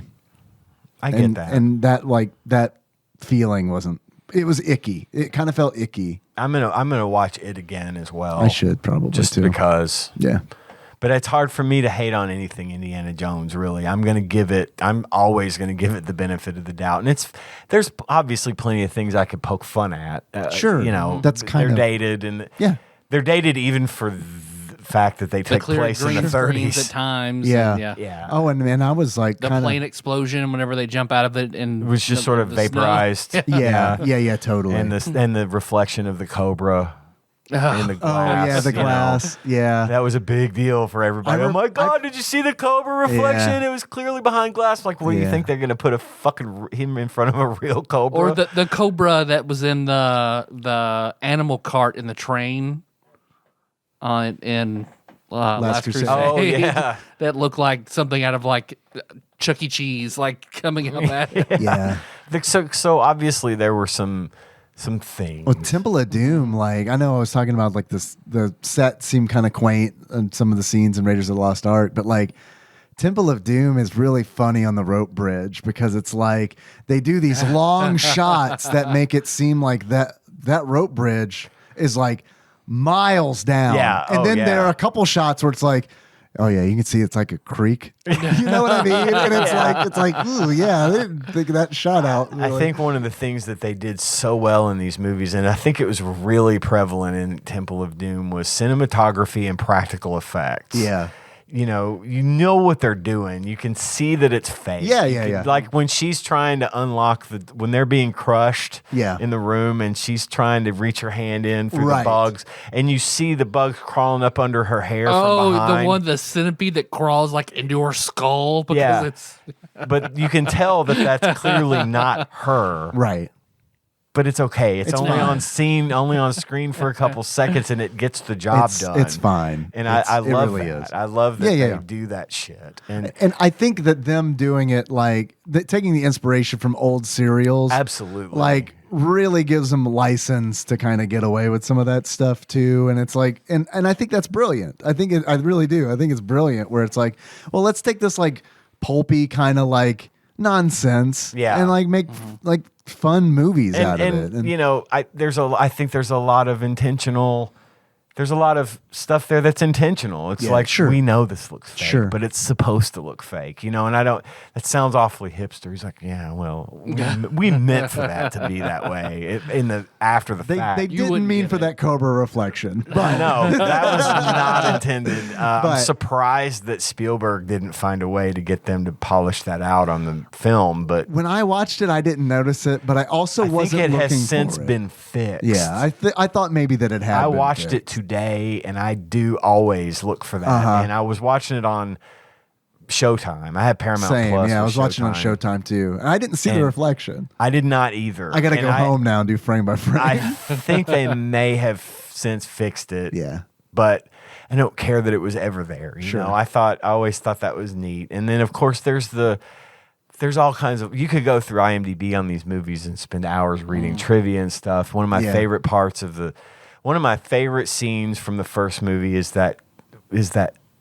the classic scene where they're in Cairo and the guy comes at him and swinging the sword all around, and then he just pulls out his gun and shoots him.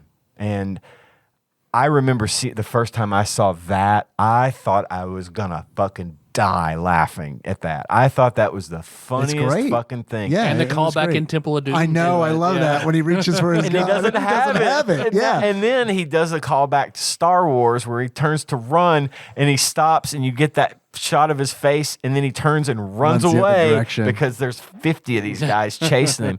But in that scene in the first movie, and I'm sure most people already know this, he was terribly sick.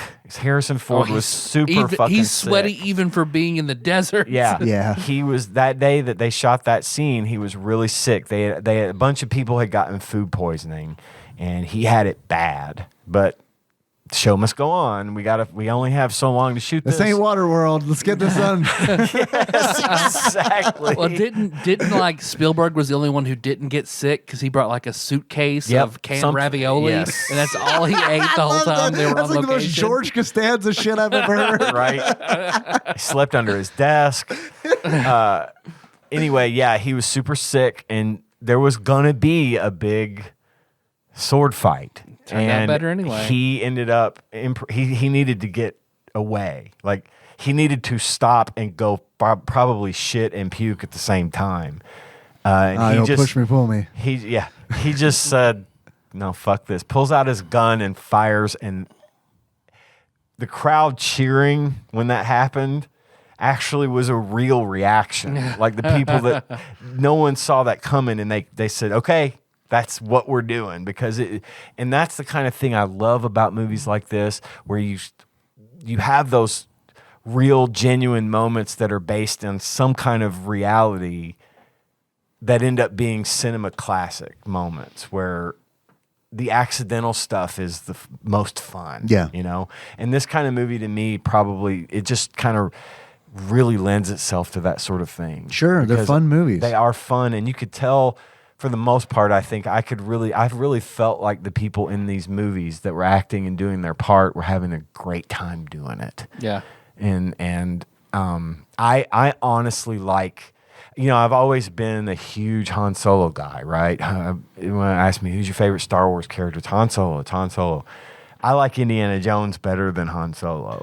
I think it's easier to like Indiana Jones more It's because relatable to. Yeah, it's grounded in reality. Also, Harrison Ford is like a much better actor in like The Last Crusade than he is in any of the Star Wars movies, in my opinion. Like, I mean, oh yeah, for sure. Especially in A New Hope, where he's just a carpenter. You know what I mean? That they just said, "Hey, we want you for this." He seems happy in the only Star Wars, the original that I've seen, that first one. I came in expecting sour Harrison Ford that I was used to, and it was like, oh, he seems happy to be He's here. having fun. And he's like, this is a different Harrison Ford that I've ever seen before. I get that, and that's why I think I find him so charming, and why I could never really dislike him, because I've known of him since his debut. He's always been kind of a part of my life, because movies and Star Wars and Indiana Jones and all of his stuff has really just been so important to me. And I really hold him up as a role model. I don't know if role model is a good phrase to use, but I don't know what else. I put him up on a pedestal because I've always just sort of looked up to the guy. And I know that he's probably an asshole. I don't know. And I'll never meet him. I know that he's an asshole. And I can get like thinking you're just going to be a carpenter, and suddenly now you're a celebrity who can never ever get left alone, and you're fucking tired of it. I get that part. Sure, but I've just always idolized the guy, and I that's why I just can't get enough. I would watch all 3 of those movies again today. Yeah, I like them. I just love them so much. No, it's a big deal to me. I think the movies are great. I've never had a problem with Harrison Ford. I mean, I kind of stopped watching his movies after he did a lot of really good, I liked his work he was in the Jack Ryan stuff, like Patriot Games and Hunt for Red October. Well, no, he wasn't in Hunt for Red October. That was Alec Baldwin playing the same guy. Right. There's been a lot of Jack Ryans. There have, I think Ben Affleck was a Jack Ryan. Yeah, and it was funny because Matt Damon was born. Yeah, that's right. But he was great in those movies, and then he was in a movie called Regarding Henry, which was really good. And then I've just really enjoyed his work as a whole. He, to me, kind of like Tom Hanks, where it's just very few things of his that I don't like. Harrison Ford's right up there with it for me too. But he got off on the right foot with me, so it's like I said, it's going to be very difficult for me to not like his work, regardless of what it is. So. That's one of the reasons I picked this game. I got to thinking about Indiana Jones a few weeks ago and how I hadn't seen him in a while, and God, it meant a lot to me. And I was super pumped to find out that there was, in fact, a Super Nintendo game. They're making a new game. I don't know if you've heard this or not. No. Bethesda's doing it with the same studio that did Wolfenstein 2 and New Order. Okay. Which those were good games. Oh, okay. So, I mean... So it's an Indiana Jones game? It's an Indiana Jones game. Nice. And I don't know if there's... I didn't know about this new movie, so I don't know if it's a tie-in to that or not. Could be, though, yeah. But, which, I mean, kind of sours it for me a little bit because I hope it's not a tie-in. I was hoping it was like a just like an open world. Yeah. do your own Well, everything thing. is multiverse now. So this is one where the Nazis got the Ark of the Covenant and kept it and took over the world. So it's Indiana Jones killing Nazis in this new fourth one, different worlds. I'll take it. It's I'll fine. take it. I'm good with this. Killing Nazis. Yeah, bring him into the Wolfenstein universe. Yeah, there fold you that in go. together. Hell yeah, I'm Hell down for yeah. that. But yeah, man, I learned about that today, and I was like, oh man, that sounds like it could be pretty sweet. I have not heard this. I'm Because excited. like Indiana Jones, kind of like I feel like Indiana Jones. I feel like kind of fucked up in the video game realm, and like just kind of like handed it over to Tomb Raider and then Uncharted, where it's just like there's this niche that we fill perfectly in cinema. Uncharted could have been. But here we go. Yeah. We make games sometimes, but not really. Uncharted was great, but it would have been better if those were Indiana Jones games. It 100% could have been. Yeah. 100%. Yeah, absolutely. There's I no mean, doubt that he is Indiana he Jones. is I mean, like, Indiana Jones 2.0. Right. Yeah, for sure. Which, And- by the way, I watched that movie, oh, the Uncharted movie. the Uncharted movie with Tom I Holland haven't seen it. and Is it Mark good? Wahlberg. Yeah, it's okay. Okay. It's not great, but it's probably better than I expected it to be. Okay. Tom Holland says "oh shit" a lot, Okay. which is weird because Oh shit. used to him being kind of straight Spider-Man. laced Spider-Man, Peter Yeah. Parker. But yeah, it's okay. I didn't hate it. A lot of people were kind of hating on it, but I liked it. I would have loved that my cat when I heard about that, my casting was God, I want Nathan Fillion to be Nathan Drake, yeah. and Sully to be Danny DeVito. just David will also be good, but J.K. Simmons. Yeah. Oh yeah. So many people wanted Nathan Fillion that like, what was the excuse? That he was too old? I think that's I what. think so. I think that's it. I think 'Cause, that's like- also why they haven't rebooted Firefly. Yeah. Well, I mean, my whole point. Do it, make him old. That's Have old absolute- Mal. That's even fucking better. That Captain makes more Picard sense. was in his like fucking 60s. Come on. But even like Pitfall, which was a David Crane game for the Atari 2600, I loved Pitfall as a Me kid. too. Loved Pitfall. It's Because of Indiana Jones because it It's came that- out after Raiders of the Lost it's Ark. that feel. And You get that feeling. I'm It's sold. obviously based on Indiana Jones, sure. obviously. But I mean, it's like, how much better would it have been for like any of the rights holders to be like, man, we could make a lot of money if like we just let people do what they want with this license, kind of like how Friday the 13th game, that multiplayer game. came Oh, out not yeah. too long I never ago, played it, where but it I didn't saw. start as a Friday the 13th game. The rights holders found the game and were like, oh shit, this is awesome. Would you consider making this a Friday the 13th game? And the Yes. developers were like, yeah, we like money, please. And it like was a great union where it's like Yeah. everyone kind of won. The fans won because the game was good. The devs won because now they not only made a great game, but they've got like a recognizable license tied to it. And then the license that is gold. gets stronger because it's like, fuck, we have a good game. Yeah. Wow. That like it's rare for like Yeah. a movie, you know? And that makes it even Definitely. more important that a good movie game. Right, you know? exactly. And it creates all this like buzz. And because that game got so much press. I didn't have a PC or something. I couldn't play it for whatever reason, but I wanted to because it was.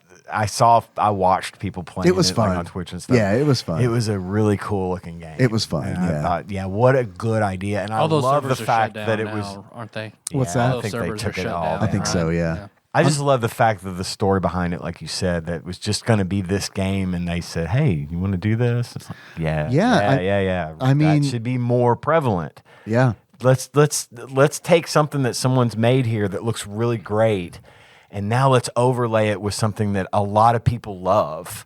And I think that again with Uncharted, I think that was a missed opportunity there. I think they could have absolutely gone to Paramount or whoever and said, "Hey, we're coming up with this really great series of games, and we're thinking it would be ripe for Indiana Jones to, Yeah. be that." I mean, they're like, I mean, Sony would have had the rights to it. I mean, it would have been. it makes brilliant. sense. It makes sense when whatever the material is, like in the game, is obviously an homage to this thing. You know what I mean? Where it's kind of like, we're going to make this anyway, and we can legally, but it was this movie was a big influence. I assume it was. I don't know. I mean, it would have to be, right? Yeah.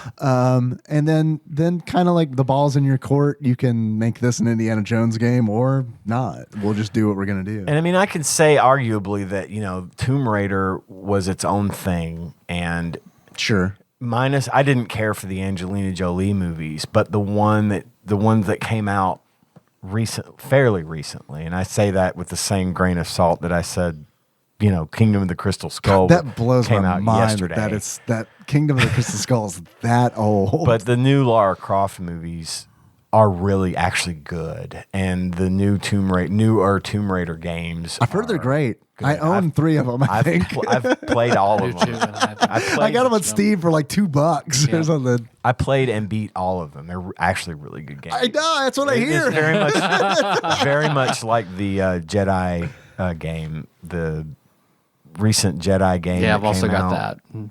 Is it Outcast? Jedi Outcast. Is that what it's called? I think so. The most Jedi recent, Outcast, hey ya. Yeah. yeah, Bombs over Baghdad. that was. Bums of our Tatooine. I want to say that game might have been built on the same engine as the new Tomb Raider games because they're very similar. Speaking of games built on the same engine, did you know that Indiana Jones' Greatest Adventures for the Super Nintendo was developed with the same engine as the Super Star Wars games? I'm I not wondered surprised to that hear because they that. played and looked like, Yeah, very similar. absolutely. They did totally get that. And let's get into the game Yeah. a little bit. Picking up since on what we're I'm here. laying down, huh? Yeah. All right. I like it. This is an action platformer for the Super Nintendo. It came out in 1994, which was 5 years after The Last Crusade. Yep. Seems like a bit of a wait. Same amount of time between Temple of Doom and Raiders. Yeah. Or, and Last Crusade. I mean. yeah. It was developed by Factor 5, which is a name you've probably heard of if you Factor played 5's still around. any Star Wars games, because they did Rogue Squadron. Yeah. They're Where are kind they of- now? Factor 5. I think they were bought. I'm not positive. They're probably acquired by EA if I had to guess. I feel like that'd probably be a safe guess, Yeah. but I don't know for sure. They also developed the Turrican games. You may know them from that as well. The game, the release of Indiana Jones' Greatest Adventures actually happened at the same time as Super Star Wars: Return of the Jedi. Okay. So these games were on the market at the same time. They were developed with the same engine, and they were published by JVC. So Boombox. JVC, yeah, the Kaboom box, yes. Every time I hear JVC, that's immediately, the Kaboom box from every Nickelodeon game show. Yeah. The story in the game is told through cutscenes, and I think in a lot of the same vein. It definitely, you can definitely tell that like this is okay. They made a Super Star Wars game, but Indiana Jones. Yeah, and I thought from the perspective of someone who loves the Indiana Jones franchise, I was surprised that they crammed all 3 of these movies into one game as opposed to putting them out as 3 separate titles, because I feel like each movie could stand alone as a full game. Yeah, I think they're probably what they were worried about was, do we want to release Raiders of the Lost Ark game 14 years after later. Raiders Yes, of the Lost Ark? Absolutely. If they had done it in tandem with the Star Wars games for the Super NES, I think they could have hit gold there by having, A New Hope and Raiders of the Lost Ark, and then Empire and Temple of Doom, and then Jedi and Last Crusade.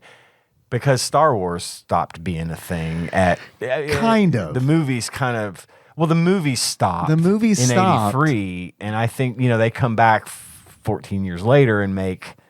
But I mean, they came back. Like I remember That was around when the time Super that the Nintendo was prequels out. were starting to become Like the re-releases, because I remember seeing the re-releases when I was a freshman in high school. Would have been '96, which is like a year after Super Return of the Jedi came out. So I feel like there's a lot more connective tissue with Star Wars than there is. I mean, That makes the sense, expanded yeah. universe. I mean, like Star Wars Yeah, Indiana Jones definitely didn't get the sort of expanded universe, as you say, as Star Wars did. Obviously, it was sort of it's in its own little microcosm that people love, but it didn't get expanded on as much. So my point, I think you're right. I think that if they would have released like, hey, we're releasing Super Star Wars and Super Raiders of the Lost Ark at the same time, and build on the success of Star Wars. We're looking at people who know that these are both Lucasfilm movies, right? And these are, which I mean, everyone who's a fan, you knew this, and you're going to, if generally speaking, at least especially from my generation, the two go hand in hand. Mm-hmm. Star Wars and Raiders, and the Indiana Jones and the Star Wars franchise, despite being literally universes apart from in their genre, have a lot of the same people, and a lot of the same style, and then of course trilogies. There's Harrison Ford, and there's trilogy, which was a big deal at the time. It was. I mean, then it was like 3 movies. Yeah, it was a The huge Godfather. deal. That's it. Yeah, and given that the Last Crusade was obviously the last of all of those, if we're talking about, it came late, and I think for good reason, but I do think that a little cross promotion there. Yeah, we're going to do these 3 games because I do believe that because of the limitations of the cartridge, putting all 3 movies in, you had to cut so many corners. Oh yeah, because it's not the same quality of like the Super Star Wars games. And you leave out so much stuff because you've only got limited amount of space to work with. I felt like, I don't know, man. I felt like in a lot of the Super Star Wars games, they had a bunch of padding. Because like I remember where it's like, oh, the cantina is its own level. Yeah. And it's super long and there's Right. fucking droids I've never seen before. And it's like you're just trying to pad. You're trying to make this game worth the money. And by doing so, you're just like, I don't know, man, just make some stuff up. And Am put I it in. fighting 4 palette swapped Kayati Mundis? Oh, okay. All right. So the cannon on top of this one thing is a okay, sure. Well, and I think the opposite. I think there was still padding in Indiana Jones' Greatest Adventures, where I don't think there needed to be padding. Are you talking about how absolutely long Cairo is? Cairo's ridiculous. The fact that there's like a snow level. But that makes. Oh yeah, no, I get it. That didn't no, need to be- after the raft. Look, yeah. I've got some notes about this, but I think they kind of fall into the good things, bad things category. So let's start the list so we can get to these things. Okay, well, 'cause because the art is just Indiana Jones. the box art. Yeah. yeah, and I don't So think you know, could've- okay, I see who this is. Here are my expectations. Yeah, it's straight up marketing 101. Put Harrison Ford's picture on the front of it, and everyone in the hat, and everyone knows what it is. This is how you do it, Ocean, who made Waterworld. Look at the Right. box art for this game that has not 3 jet skis in Not the just an distance. ocean. right. That look like kind of like pirate ships in the distance. Right. Yeah, no, you're right. They looked at a movie poster and was like, "Oh, okay, Let's yeah." just make that We'll the do box. We good with this? We're good with this. So obviously this is going to be a cinematic side-scrolling platformer. And I guess then we know what movie it compares to. But if we were to make it a Corey Feldman movie, Well, I do have movies, okay. but it's just Uncharted, Tomb Raider, and National Treasure. Obviously that all of them are based on. I was going to go that. Star Wars. I mean, again, I said it. They're hand in hand. Yeah, to they me. really are. They really are. I do have a Corey Feldman entry this week. I do as well. I imagine it's probably all the same. I don't know. All right. My Corey Feldman entry is Goonies 2. Oh, the NES game? No, Oh. this was never made. Oh, yeah. But Corey Feldman and Sean Astin had been recently, by recently I mean post 2015 or around that time, Post Kingdom of the Crystal Skull. pitching. Because there is a new one coming out, I thought. Well, that's been the pitch. Oh, okay. They've been talking about trying to do Goonies 2, the adult squad or whatever, you know. Yeah, don't do it. Since 2015, and the pitch was they wanted it to be a very Indiana Jones style movie. Yeah. And in this case, they went to Richard Donner, the director of Goonies, with their ideas, and he was like, "These are awesome ideas. we will never get the budget we need to make this happen the right way. So it was pretty much shot down, at least at that point. So Corey Feldman was gunning hard for Goonies 2. That's my Corey Feldman movie for this week. Man, I love the Goonies. Me too. I never want the Goonies 2 to happen. Me neither. Never. I'm good with it just like it is. I'm cool with those Unless actors. the video game. If they do the story With of the Goonies mermaid? 2, yes. Yeah, you got to have the mermaid in it. Go to different weird rooms and levels and a mermaid. I'd watch a lot of content with all those same actors doing something as long as it's like separated from the Goonies. Yeah. I also don't think it would like resonate. No, Goonies is huge still. Like Yeah. it's still a big draw right now. Whether it be, my grandson who likes it for the same reasons I did when I was a kid, or for the nostalgia factor, where if I see a Goonies t-shirt, I'm going to buy it, which I did, and I still wear that t-shirt all the time. But I don't need another one. I don't. It was perfect just like it is. It's very important that they are children. Yes. It's very important that they are children. If you put adults in those same, if you were to remake the Goonies but with adults instead of children, no, it's bad. Sorry, that's already like right out the gate. No, I don't know if you Lift saw... up your shirt, 50-year-old man. Come on. Shake your All right, elbow. I'm back in. Do the truffle shuffle. I don't know if you saw the recent remake of It and It 2. I did.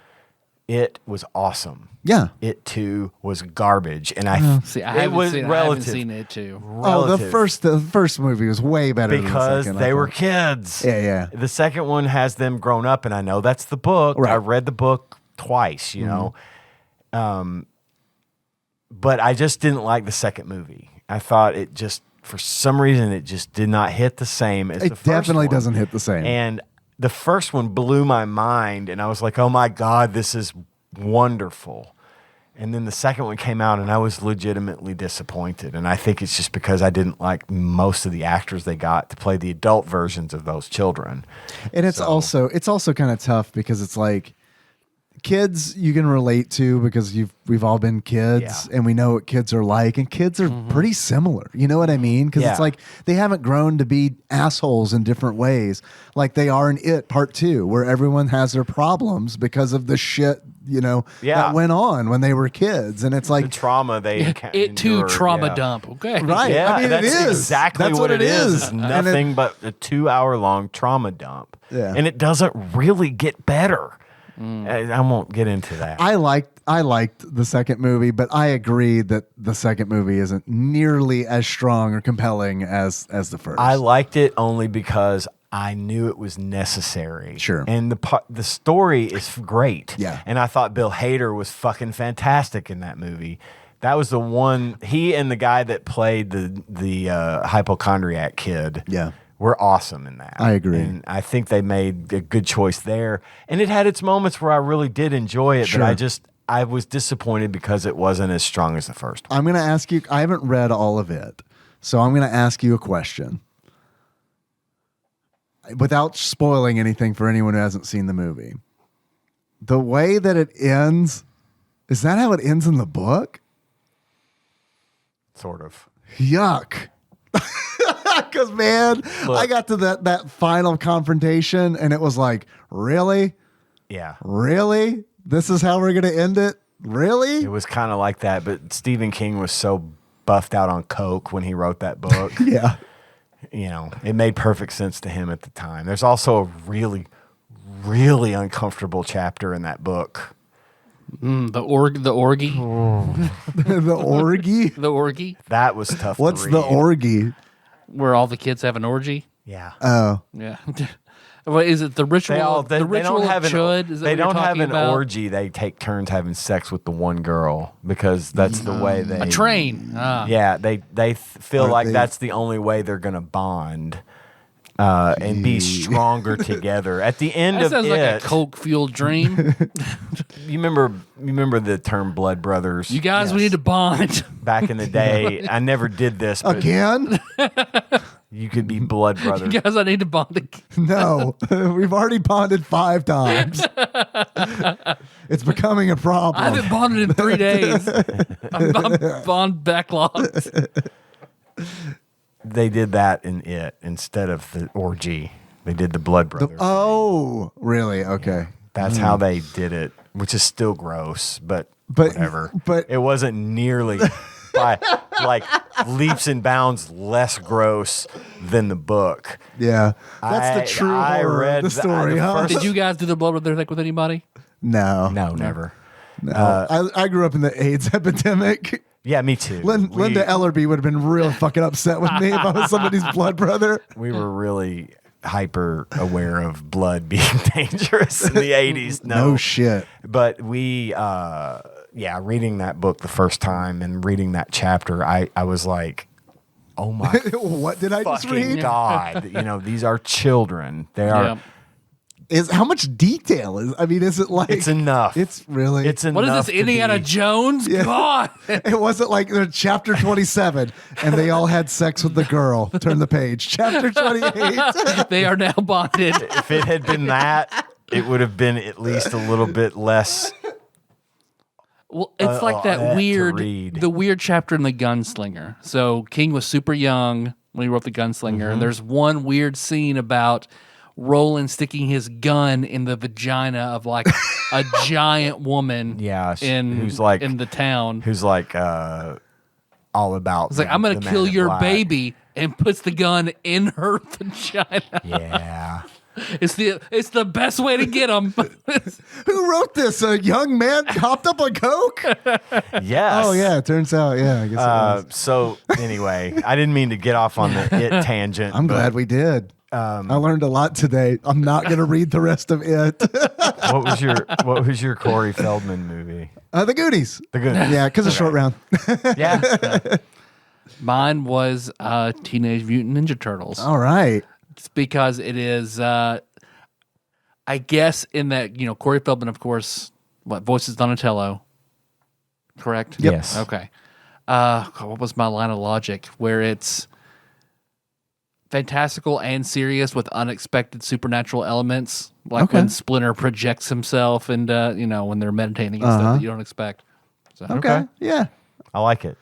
I also found that Corey Feldman has supposedly been quoted as saying, at one point, fans have always said that I would make a great Indiana Jones, a great young Indiana Jones. Not now. Not now. So I don't know when he said this. This is on like Brainy quotes. So it's like, I don't know, someone made this up. I could see him being a younger Indiana Jones back in the day. I think he has the charisma for it. I think he's definitely at that time would be suited for not a kid, Right. But like Lost Boys era. Yeah, Right. I think Feldman. he had good comedic timing, and I think he was more than capable of being an action hero if under the right circumstances. He could have carried I off see it. the goofiness and Yeah. And he's I don't know, guys. I mean, I like him, but man, and like Indiana Jones is like rugged. You know what I mean? Flashbacks. I can see in flashbacks him growing up and Kinda not like being they did that in Last awkward Crusade. middle stage. Yeah, but even I don't know. I like Indiana Jones' sidekick. Yeah, That's even better. Yeah. But like, I don't know, because it's like even like River Phoenix is like, oh, he kind of looks like Indiana Jones. You know what I mean? Where it's like, and he's got this intensity that I don't know. well, and there was the whole show, Young Indiana Jones. I never was that a cartoon? No, Bill it of was Men it did was a live action show. huge Foxtrot series over how much he loved Indiana Jones. Oh, So really? like Peter and Jason dress up as like young Indy and old Indy, and they're like, he regularly revisited that until it's like, okay, the show's not gonna keep going. Okay. I never watched that one Bill of either. Men loved it. But I want to actually watch Young Indiana Jones now. If it's out there somewhere, I'd like to watch it. Got to be out there somewhere, right? Sure. I'm sure it is. It belongs in a museum. Anyway. 3 good things, 3 bad things. Of course, I'm going to go. My first good thing, I liked the graphics on this Dude, game. game looks great. I thought it looked great. The character's recognizable. Number one on my list, the graphics. Dude, and it's like the animation's so good. Like in that first temple even, there are leaves on the ground, and when you run over the leaves, the leaves animate, and like they animate depending on like how you run over them. Very nice. When you whip fish, they explode. Yep. You know. When you throw a grenade at fish, they also They still explode. Everything It's the fish that are explosive, not the I grenade. think it's hilarious that you don't start with your whip. And let me go ahead and put this on. You gotta punch a You floating gotta vase. punch, yeah, like Castlevania style. You got to punch a thing. I kept getting more, expecting my whip to get longer, and it didn't. But like, I might It never turned into a chain. I might be wrong. I might be wrong, but I feel like you don't start with a whip, but you do start with one grenade. yeah. And Because I would press the button trying to I jumped over the vase. So when I first played it, I didn't get the whip, so I got to run those knobs. Like, how do I? And I'm just throwing grenades and haymakers, and like, what the fuck do I do? that was on my list of bad things. You need the whip. Is that why not start out? Just start out with the whip. Because you get it immediately. Right. I mean, thought it just was a give rib him- cage when I saw it drop. Oh, yeah? I was like, oh, I'm in a creepy Gross. dungeon. I got a rib cage. And on the same note of me really liking the graphics, Yeah. there were a lot of important elements that were kind of washed out, like the whip. Like at first, I didn't know what it was. I was like, Sure. oh, it's the whip. And then some of the knobs that you have to swing on are hard to see. It's hard to differentiate sometimes, like what is an urn that I can hit to get whips or Dragon Balls. Because I don't know what Yeah. treasure he was collecting, but they Yep. all look like Yeah, they Dragon did. Balls, like little tiny Dragon Collect Balls. all 10,000 and get a wish. Right? Yeah. You know he wished for Marion's panties. You know he did. I would have. But like it was hard to differentiate like what those urns were versus just like an urn in the background Yeah. or something that you could whip and like swing off of. Yeah, it just those bits were kind of washed out. Yeah.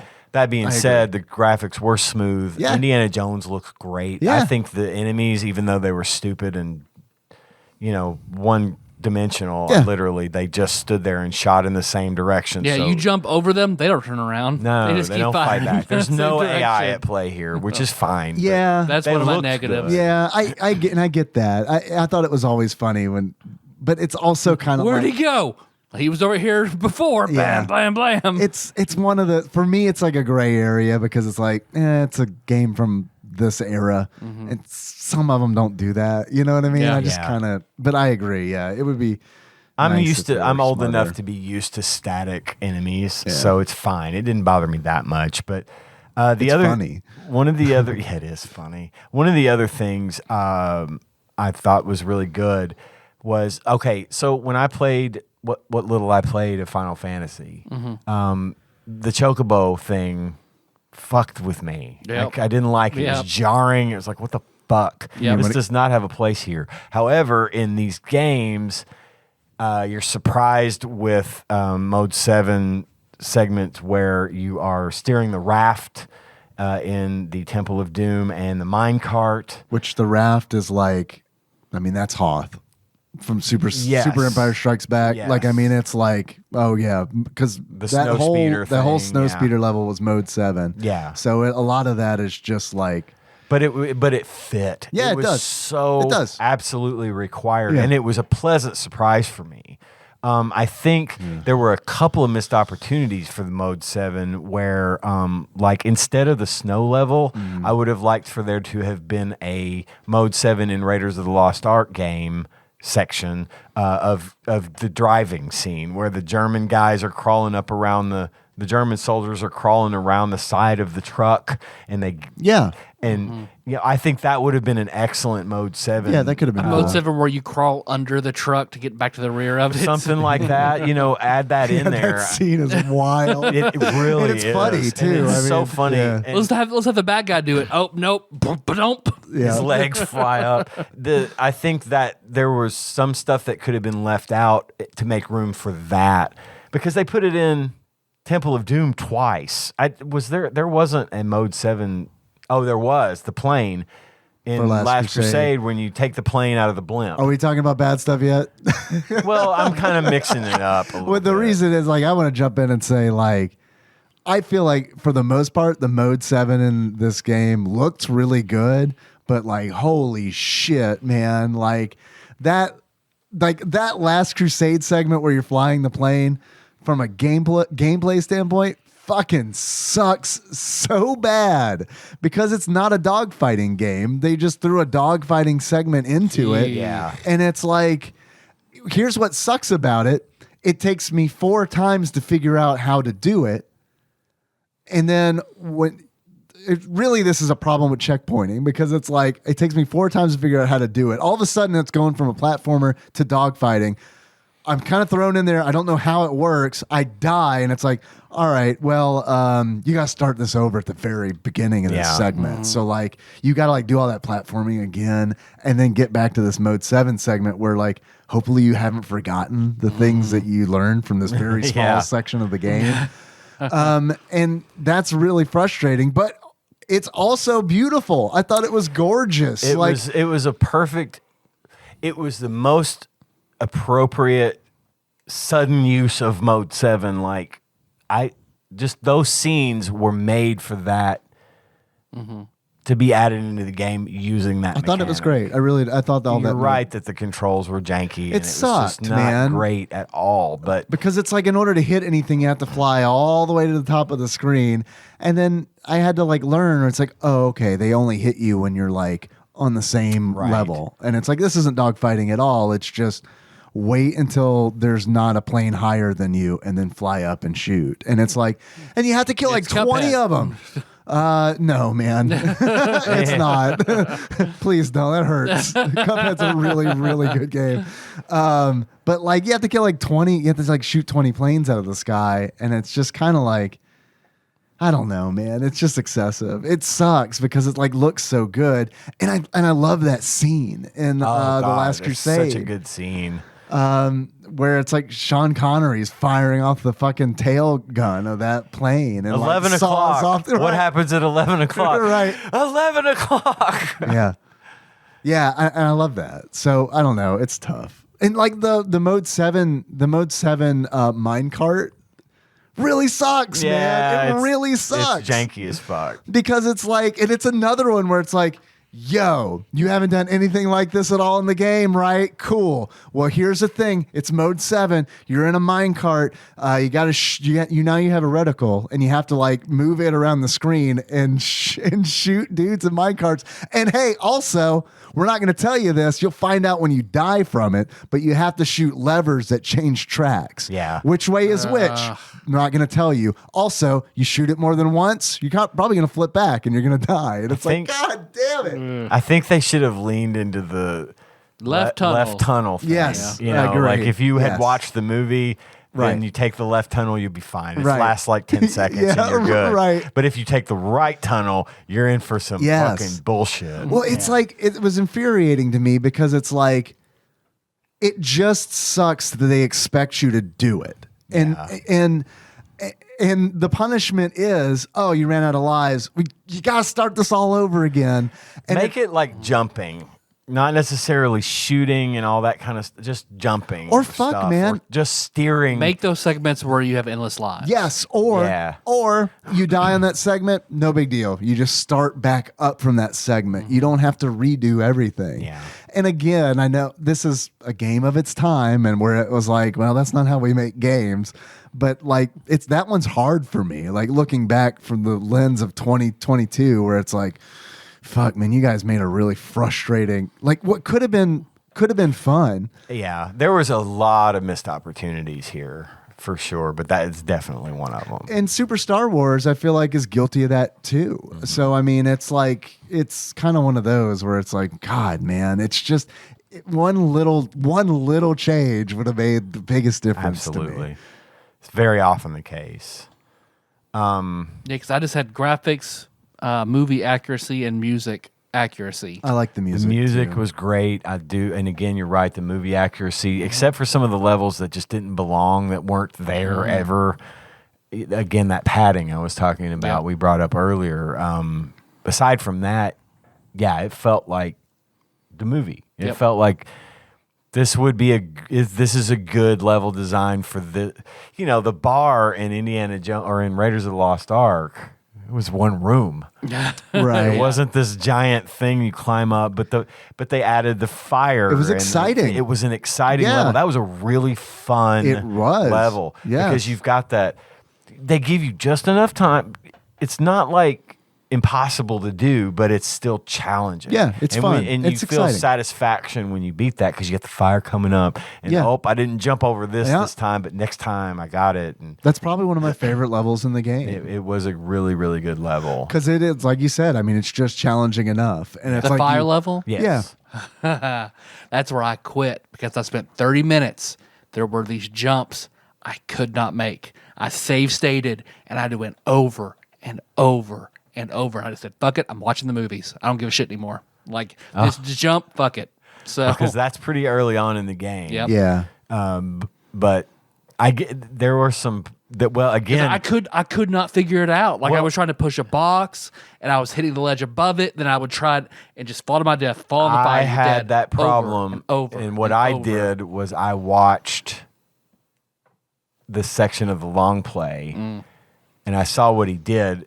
I know the part you're talking about. Oh yeah, because I spent it's at the top of those of my steps. life. I'm just There's the top of the steps, and it's towards the top of the level. There's a box All the way to the right. all the way to the right.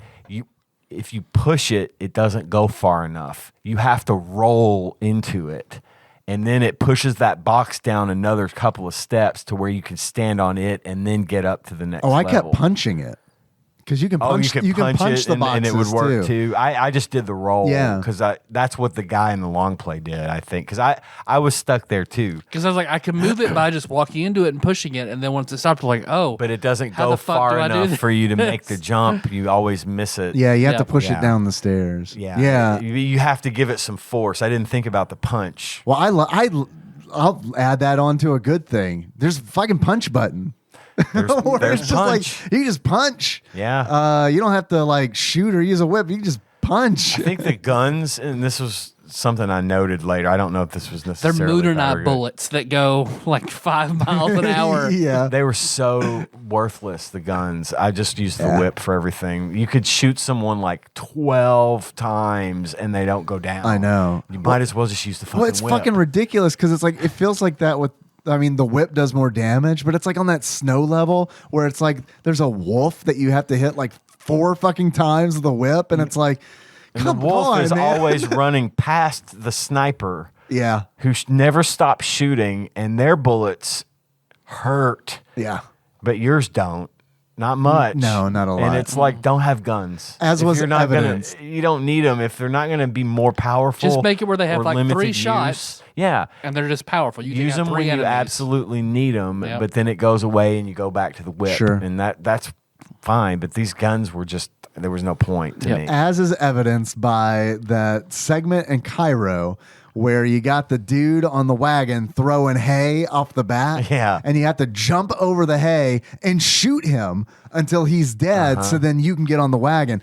Holy fuck, man. That was just like, am I doing this right? Because I feel like I've shot this man He's- a dozen times. If you're a guy with 1 bullet in the movie, why am I not doing it here? Yes. And then when you climb on the wagon, oddly enough, it's easier to fight the big shirtless Karnov, where you have to do that, and then it's very cinematic, and it's just one of those things where just tweak it a little bit. Yeah. And I agree with you guys. Make the gun stronger. I don't care if we only Less get shots. 3 shots. I don't need infinite ammo. I'm gonna the whip's use more the fun whip. anyway. Yes, exactly. Indiana Jones uses the whip, but he only uses the gun when he's got the guy swinging the sword. Right, he has and he food doesn't want to poisoning. fucking Right. fight him. He Yep. shoots him and moves on. And I think that's absolutely something they What you should have to done. do in one of the Cairo stages Yeah. is that guy with the sword shows up and you have to shoot him. Yeah. Because again, that's wonderful that Yeah, they it's made that nice. a mechanic. It in the is. game. I agree. I did think, of course, obviously one of the greatest, in my mind, one of the greatest scenes pretty much in any movie ever is the last scene of Raiders of the Lost Ark where they're opening the Ark. Yeah. And he gets out, Belloc is there in his robes of some kind. Yeah, I he know, just right? suddenly is. He's at one point he's a scientist, archaeologist, whatever, and then for this event though, I'm bringing out my He's a priest's priest. robes. Yeah, yeah. He We looks didn't- like the priest marrying Princess Buttercup in The Princess Bride. Like Yeah. he's the So you've the got Hebrew that. ritual. You've got that. They open the Ark. After all this time, they open it. And we all know that the Ark is supposed to contain the original tablets that have the 15 15 crash, commandments. 10 commandments. And the German soldier, they open it up. The German soldier sticks his hand in there willy-nilly, and it's just dust. And the other guy starts fucking, the guy with the beady eyes and the glasses starts just fucking cackling. With the seared into his hand. Yeah, I can't- like that. He Yeah. can't help but love that this has just come to dust. All of this for nothing, right? I'm sorry. I don't want to forget about it. One thing, the movies bugged me, that there's always a scene of something they drop in a crowd full of people and they all have to scramble together to get it. It's in every movie and it drives me fucking crazy. I loved that in the beginning of Temple of Doom. I thought that do was too. great. Yeah, That with the was a great antidote. scene. Yeah. Yes, and she's looking for the, the diamond. and Yeah. I loved that scene. Well, that This just was that sets her up yeah, really, really it well. really does, Yeah. and it also takes place in Club Obi-Wan. I which know, is right? Just awesome. But anyway, at the end of the scene, so then what happens is thunder starts to rumble, and the build-up, and Harrison Ford, Indiana Jones, they're tied to a pole with Marion, and he knows some shit is about to go down. He's like, oh fuck, oh fuck, oh fuck, oh fuck. I hoped this wasn't going to be the case, but it absolutely is the case. Don't look at it. Because that was the thing with the Ark. Don't look at it. Mm-hmm. This is not to be gazed upon by man. Hence the word of God. Harrison Ford knows his religion. He knows his whatever. He's protecting himself against it. And then these spirits, they come out and just start swirling around, and then they just start killing them, right? And then their faces melt off, and this one Belloc explodes. And That's what I was glad. I was like, oh, I'm glad. I was going to watch it with, I thought these would be fun to watch with Kenna. I didn't have her this weekend. So then it was just like, when I saw that scene, I was like, okay, I am glad I'm not that watching was this with extreme. her. That was It's extreme. well, it's also like the stop motion animation on that shit is like scarier than CG, it just because really it looks is. so fucking creepy. Yeah. It looks not real, but still Right. more creepy than real. Yeah, yeah. So I thought this, of course, at the end of the first level of the game, of the Raiders of the Lost Ark section, you basically just smack Belloc with the whip until he dies. Right. Yep. There's no other soldier. There's no guy. The spirits are floating around, and you have to avoid them as well. I would have loved if they had made that a section where you actually, Indy and Marion are tied to the pole, and you actually control the ghosts and, That and the would've been spirits, cool. and you have Yeah. to destroy the other Or tap guys. Y to keep Yes. your eyes closed. Yeah, I If you don't do it fast enough. I was just thinking, it's like it's The mode screen 7. stays dark. It's You yeah, see it's barely mode people 7. It's like Yes. keep eyes your closed. eye- yeah. Oh God, I think that would have been really fun to either control the ghosts and try to kill them as from that perspective, or like you said, punch Y and to keep the screen dark. And if you don't do it fast enough, you actually see what happens, Yep. and game over. Yeah. You lose. The cartridge catches on fire. And you're done. You're done. We told you to keep your eyes That shut. would be something that Lumpy Touch Yeah. on TikTok and YouTube, like he would do at the Game Boy version of Indiana Jones, and keep your eyes shut, Indy, press Y, and then it's something fucked up when you don't do it fast enough. Yeah. And I thought also that was kind of one of my bad things, is that the endings were, especially at the beginning, were kind of anticlimactic. Sure. I get they had to create some sort of gameplay here, and then I thought maybe some more puzzly elements would have been neat. I like the puzzle. That's actually in my list of good things. I usually don't like this kind of thing. And again, it's not implemented perfectly, but I liked a lot of like the push the box, because most of it's pretty simple. And it's like, it's enough where it's like, I'll never have to look up the answers to these puzzles. It's not like, it's not like you're taking information that an NPC told you 2 hours ago and then like trying to figure out what to do. It's just kind of like, slide this thing here, slide that thing there. It's all very like puzzle platformy a little bit. And I like that. I think a puzzle where you have to decipher the writings on the amulet, for example, to get to the next scene type of thing would have been neat to add in there, like some actual puzzles, like that pop up on the screen, solve this puzzle type of thing. I think that would have been neat. I think it would have been appropriate. Again, I think they were working with what they had and couldn't pack a whole bunch of things in there. But I got to tell you, one of the things about I had a few notes about the game. The flames in the opening scene of Last Crusade, where you kind of escape through the sewer, and these big walls of flame fly, like huge 12-foot walls of flame flying behind you at different intervals. That don't hurt the enemies. The enemies are standing there, and you have to get in the water and be under the flame, but the enemy will be standing up on a rock, and the flames will go right past him, and it doesn't hurt him at all. Well, you don't know that's the trade-off. It's like you're immune to fire, but you have to be incredibly stupid. Like those are the rules. Got it. Makes sense. I thought it was Hephaestus's deal. Yes or no? I thought it was. I take that.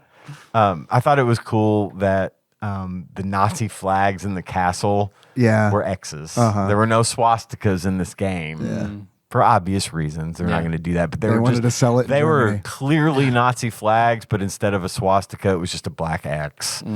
And I thought that my final note was, I thought that the last boss at the end of Last Crusade, being that you fight Donovan's skeleton after he drinks out of the wrong cup, that was comedy fucking gold. Because in the movie, he drinks it and he drank from the wrong cup and he just withers away and dies. Right. Yeah. In the game, you fight him while the Grail Knight stands there and just watches. I just thought that was fucking hilarious because they show the little cut scene of the skeleton guy or the rotten guy, but then they cut to the scene and you've got to fight him. And that obviously never happens in the movie, but they're like, what would be a good boss? Hey, we could fight that skeleton. Yeah, there is a lot of that. A lot of artistic license, if you want to call it that. Like, we were saying earlier, they do that in Super Star Wars where they're just like, fuck, there wasn't like a boss or anything in the cantina. What do we do? So, we got a video game to make. But yeah, that is funny. That's all I had for good and bad. All in all, I loved the game. I liked it, but I thought it was good. I thought it was a very well done representation of those wonderful movies. I just didn't like how Indy controlled. Yeah. I just thought it was a little clunky. I agree with that. I think that the controls aren't tight. That's where I thought Luke moved better than Indy. If I'm going to compare the games. Yeah, it felt. I agree with that, but man, I still don't like how the Super Star Wars games feel. I don't like that platform. I feel like it's not precise. My biggest complaint with this game. You don't like finding your force powers in a jungle? No. Oh God, I forgot about that. Yeah, you got to find them in Dagobah. Yeah. Oh God, the healing one's really hard. God, if only it were that easy. Yeah.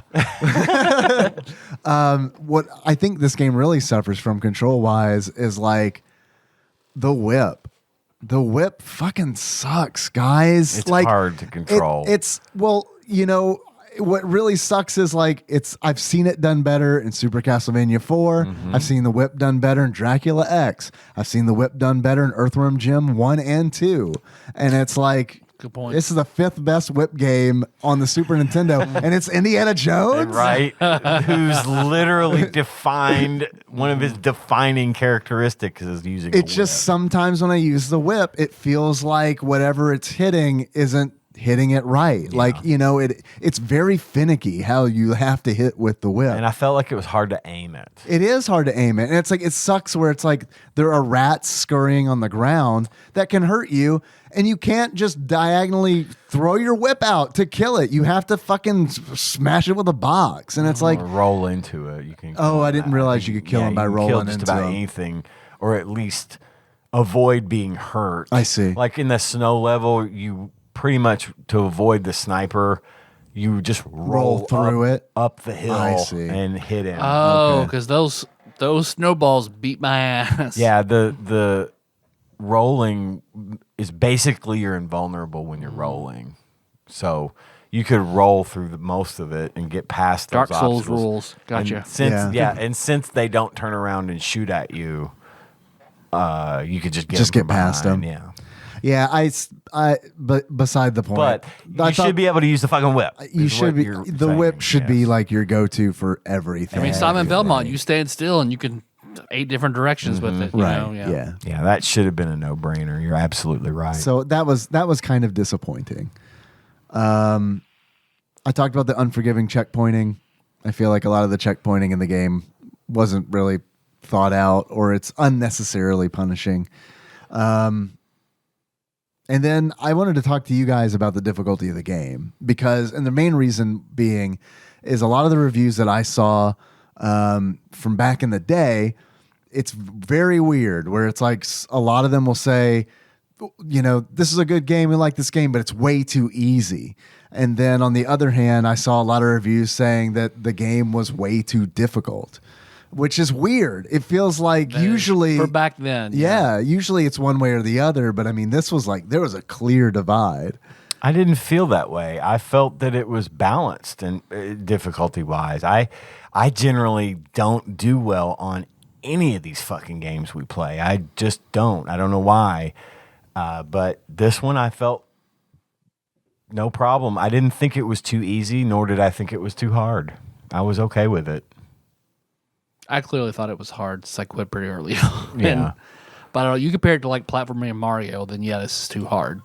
But now there was some on its shit own merits. like there's some levels that were fucking disgustingly hard. Yeah. that I never even got to because time. But I watched like the end of Last Crusade. There's a part in the game where you have to swing across like 8 of those whip posts, and those are one hard right after the other because the whip is hard to control. Exactly. It doesn't feel like Super Castlevania 4 where it's like, oh, I'm confident. This is fun. I feel like I'm confident that I can hit that next post and pull myself over. Or, in this game, it's like, fuck, I have to do some stupid bullshit where it's like I have to try to throw myself off of one post to get directly below the next peg so that I can shoot my whip straight up because I'm not confident that I can hit it diagonally, even though pixels cross. It's like I think it lends itself more towards the too difficult side because of its shortcomings. I agree. On the controls and not because the game was more challenging than it needed to be. I agree. And I think also like there, of course, is that iconic scene from Raiders of the Lost Ark where in the first temple you're running from the boulder. And it's like that sucked. It sucks because it's like you cannot see. You can't see what's coming up. It takes up 3/4 of the screen. So yeah, when those traps pops up, it's like, okay, just remember that's there. It's all memorization, and not gonna lie, I did not make it through that. I had to code into the next level. Oh, I had to save scum through it. I save scummed until I was tired of doing that. And then I was like, I can't keep all this straight. And that went on too long. The scene with The Rock in the actual movie was he literally only had to run about 40 feet to get away from it. This went on and on and on. And there was no like visual indicators of what was coming. You just had to remember. I made it through, and I made it through in a way that like it's not fun at all because it's like, here's how I did it. I looked at one spot on my TV, and that is right in front of Indy's feet. I didn't look at anything else. Nothing. I didn't. If 9 people were in the room with me, I couldn't have told you. I like laser focus on this 20 by 20 pixel screen, and it's like, and because of that, there's also treasure. They have treasure there too, not just traps. But if I saw anything come up in that spot on the screen, I jumped. Yep. Yeah. So I missed all this treasure, all these little Dragon Balls, and it's like, but that's And jumping's faster. You Jumping need is to get away faster. from the Right, boulder. exactly. Which is weird. I would have liked, like, this is an early level, iconic scene. Throw some mode 7 on that. yeah. Do me running From the other other way, direction. towards Yeah. the camera. Towards the camera. Yeah. Yeah, that's Yeah. always fun. Yeah. That's always So, a good thing. I agree. Yeah, it was poorly implemented, I feel like. I didn't even think about that, but you're absolutely right. Having that as mode 7, running this direction with the rock behind you, that would have been way better. You're absolutely right. So all you're doing is just going left and right, basically. I think that would have been a lot better. Yeah, I agree. Well, is this a rent, a buy, or a birthday? Buy or birthday for me. Yeah. I'd have been happy. I would have bought this game. Yeah. I would have bought it just on its packaging, because Oh, I'm yeah. a fan. But I do think it would have been worth buying. I do think it would have been a good time Yeah. and a good game to have. There obviously were some shortcomings, but at the end of the day, I wouldn't have been disappointed with this as a buy. Yeah. It's a birthday for me. I don't think I would have actively bought it. But if I had gotten this for my birthday or like as a gift, I totally would have played it until I beat it and would have enjoyed it. I mean, And it would be nice to have it in the collection, right? It would. Be, oh yeah, we're not talking. Yeah, I would totally buy I this know. to I have in meant the collection. I but- meant back then, though. Oh, it was, yeah. That's one Yeah. of those. You've got your Mario's, and Yeah. you've got Indiana Jones. To me, belongs on the shelf just for its face value Yeah. of being what it is. I think that's a good buy. Yeah. I would have A good rented this gift, with for Josh sure. and had him explain to me, like, what am I doing now? Yeah. What is this in the movie? yeah. So, you guys have any achievements? I have a few actually. My first achievement is Indy Get Your Gun. And to earn Indy Get Your Gun, you have to shoot enemies with the pistol and then realize that the whip is actually more effective than the pistol at killing enemies. My second achievement is Riff Raff, Street Rat, Scoundrel, take that. Nice. Complete the Cairo level. Kill that fucking monkey. That would not be out of place in the Aladdin video. Yeah, man. I'm so glad you It mentioned that. looks just like it. It does, I mean, yeah. Like, obviously not as smooth and cool and whatever, but cartoony, the but- level looked like Yeah, totally. straight. They took that and made Aladdin only Yeah. better looking. My third achievement is Marion, keep your eyes shut. Marion? And to complete that, you complete the Raiders segment in which you do not keep your eyes shut and Marion is nowhere to be seen. My next one is stay behind me, Short Round. Step where I step and don't touch anything.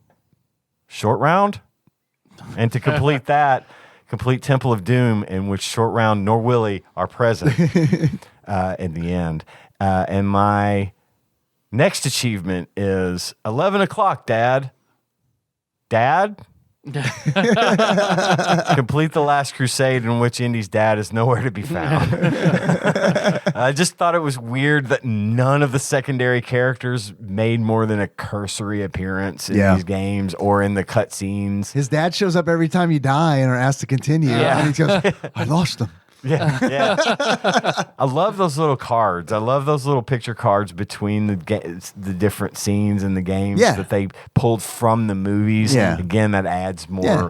weight to it. And they do the map with the red line, Which that's looks super so iconic. fucking And good. yeah, it looks good. I thought that the captions underneath the pictures were like one of those. I forced an AI to watch Indiana Jones, and this is what it. Because like one of it, it's like Indiana Jones escapes from the airplane Yes. in a raft, which would have been used for a water if it were a water landing. yeah. It's like, yes, we know what rafts are. Snow is water. The raft floats. I loved it because it's so funny. It's hilarious. It's like explain Indiana Jones to me like I'm 5. You know? Where Yes. it's like where especially when it was talking about Marion even in the beginning, where it's just like so they're taking so much dialogue and condensing it into like, 3 one lines. sentence. Yeah. Oh God, those were hilarious. We think she's working for the Nazis. period. Yes. And then my last achievement is each and every man under my command owes me 100 Nazi scalps, and I want my scalps.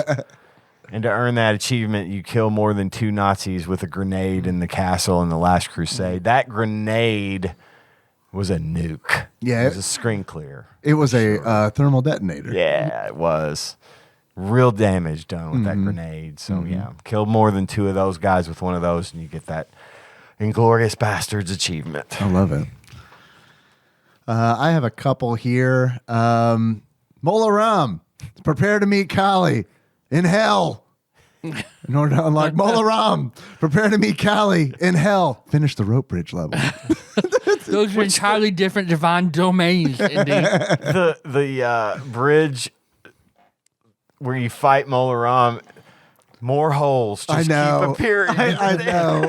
It's There's at no point do you have to climb up like they did in the game, which could have totally been done, where you have Mola Ram maybe throwing bad guys down at you and you have to dodge or something. I don't know. No, there's none of that. None of that. It's just the bridge and holes appear, and you got to beat him before too many holes appear. Right. Yeah. Yeah. It's like And also Short Round and Marion or Willie are nowhere to be seen. it's like that kindergarten game, Don't Break the Ice. Yes, It's kind of what that boss fight is. Exactly. The next achievement I have is It Belongs in a Museum. In order to unlock It Belongs in a Museum, purchase a graded complete in-box copy of this game for $700. Ooh. Wow. Damn. Next achievement, Don't Call Me Junior. In order to unlock Don't Call Me Junior, play this game on the new style Super NES, aka the Super Famicom Junior. And the last achievement I have is In Diana Jones. And in order to unlock In Diana Jones, have sex with a woman named Diana Jones. Right. I've got 3. The first one is Bald Bull. Run at an enemy and knock them out with a punch. Okay. The other is Ozzy Would Be Proud. Kill a bat with your bare hands. And then Fishing with Dynamite. Kill 2 fish with a grenade. Nice. I love that we both had kill multiple things with grenade achievements. I have some questions for you guys. Yeah. If you know that the complete in-box graded copy of this game, Indiana Jones' Greatest Adventures, there's another thing where it's like on Wikipedia they list this game as Indiana Jones apostrophe, but it's not like that in the game. Like on the title screen, it's just Indiana Jones, like his name, and then below that is Greatest Adventures. I think they just forgot the apostrophe. Yeah, I think you might be right. Raft, which is used for if it had been a water landing. Apostrophe. If you know that this game sold for $700 graded in box, how much do you think you would pay for this loose? I feel like this one's going to be a little pricey and uncommon. I'm going to say $43. $43. What do you think, Tyler? 70. $70. Nice. Actual price of Indiana Jones Greatest Adventures for the Super Nintendo loose on average, according to pricecharting.com, is $37.82. Is that a... How do you feel about that, Mr. Not Collector? great. No. Not great, especially when I look to see how much it sold for, like 2002. Yep. Yeah. Missed the boat on that one, huh? Missed the boat on all of them. All of them. Yeah. Started this way too late. Except for the ones I owned as a kid. Yeah. Do we have any final thoughts before we do the other stuff? Well, I have a question. Okay. We skipped. Do you guys think this belongs in the top 100, bottom 100, somewhere in the middle? Believe it or not, I think this belongs in the top 100. I do too. I know I've said a bunch of not great things about it, but hear me out. I think this easily could have replaced one of the Super Star Wars games, if not 2 of them, because I don't think those are great games. I know they're loved, and I don't think they're bad games either. But I mean, it's like if we got those 3 games in the top 100, yeah, I think this is on par, if not better than at least one of those games. I agree. I think it belongs right up, right in that top 100 somewhere, probably where you said. Yeah, I think it could easily replace one of those. I mean, it would be, it would be near the bottom. Yeah, of the not top like 100 top for tier me. game, but definitely in there for me. How about you? Top 200. Okay. Yeah. Knowing what shit we waded through, this was definitely the far in the top. Even if it wasn't my jam, like I can recognize what it did. It was way better than I expected it to be. Yeah. Truly. Me too, It was me way too. better than I expected it to be. Because I, first of all, never hear anybody talk about this game. And I hear a lot of people talk about Super Star Wars still. But I honestly do feel like this game is on par with those games. So it's kind of confusing to me that I don't hear about this game. And maybe it's because maybe I'm wrong, but I feel like Star Wars has the much bigger fandom than Indiana Jones does. For sure. And It I think definitely does. that helps carry it. I agree. What does Flopsy have to say about it? You guys want to see what Flopsy has to say? What do you guys think Flopsy gave Indiana Jones' Greatest Adventures? I think Uncommon and 3.5 stars. Yeah, that's what I was going to say too. Uncommon, 3.5 stars. Yep. According to Flopsy, a.k.a. the Ultimate Nintendo Guide to the SNES Library 1991 through 1998 by Pat Contry, once courtesy of Master Mold Mike, now courtesy of Shadowy Benefactor. It gave Indiana Jones' Greatest Adventures 3.5 stars, and it is uncommon. You guys nailed it. All right. Right on point. Tyler, Yes, Dave. if you were to give this game a beard, what kind of beard would you give it? The 5 o'clock shadow of Illinois Smith, Oh, okay. who is the Ernest character Oh, yeah. Wow. making fun of Indiana Jones. Not the woman in the neck brace. I hadn't thought about that in a long yeah, Nice that was way down the line of the Ernest movie. Nice Yes. pull. Nice pull. Yeah. Tyler, if you were to give this game a pair of glasses, what kind of glasses would you give it? The rifle sights of Sean Connery in the League of Extraordinary Gentlemen, Okay. which he passed on Lord of the Rings because he didn't get it, thought it was a fad, whatever. There were 2 things he passed on: Gandalf. He passed on something else that was massive. So he was like, all right, I'm getting on this comic book thing. What do I have? Okay, League of Extraordinary Gentlemen. And then it bombed, and that was one of the reasons he retired. Because he's like, okay, I don't understand movies anymore. Fuck it. I'm out. I liked League of Extraordinary Gentlemen. I never saw it. I didn't mind it. Miller brought it over for some reason in college. He's like, you guys have to watch this. I was like, oh, it's okay. I don't know if I would say that, but I liked it okay. No. I thought it was fun. Another multiverse thing. They kind of mash up, I mean, a lot of I things liked in it. Hyde. I liked, Dorian Gray. Johnny Depp did a good job. What do you guys want to play next? You want to find out? Should we roll for it or should we pick another? And maybe we should. Is there another Steven Spielberg movie game that we haven't played? That we could Schindler's do? List. The game. I'm down to go to the randomizer. I think Let's do it. It's been a long Let's time. randomize. Okay. Nice. Yeah, well, it has been a long time. Let's wake him from his long slumber. All right, Yep. wake up. Wake up, baby bird. Get this batter up peripheral, plug it in, put my head on it while I'm crazy kid style to turn my no hole in a random direction. Say the prayer we all love to say. No whammies, no whammies, no whammies. Stop. Still got it. Yeah. 238. 238. It's probably the D's. It's the eyes. Eyes. The Starts eyes. The with have- eyes I. have it. Is it indie something?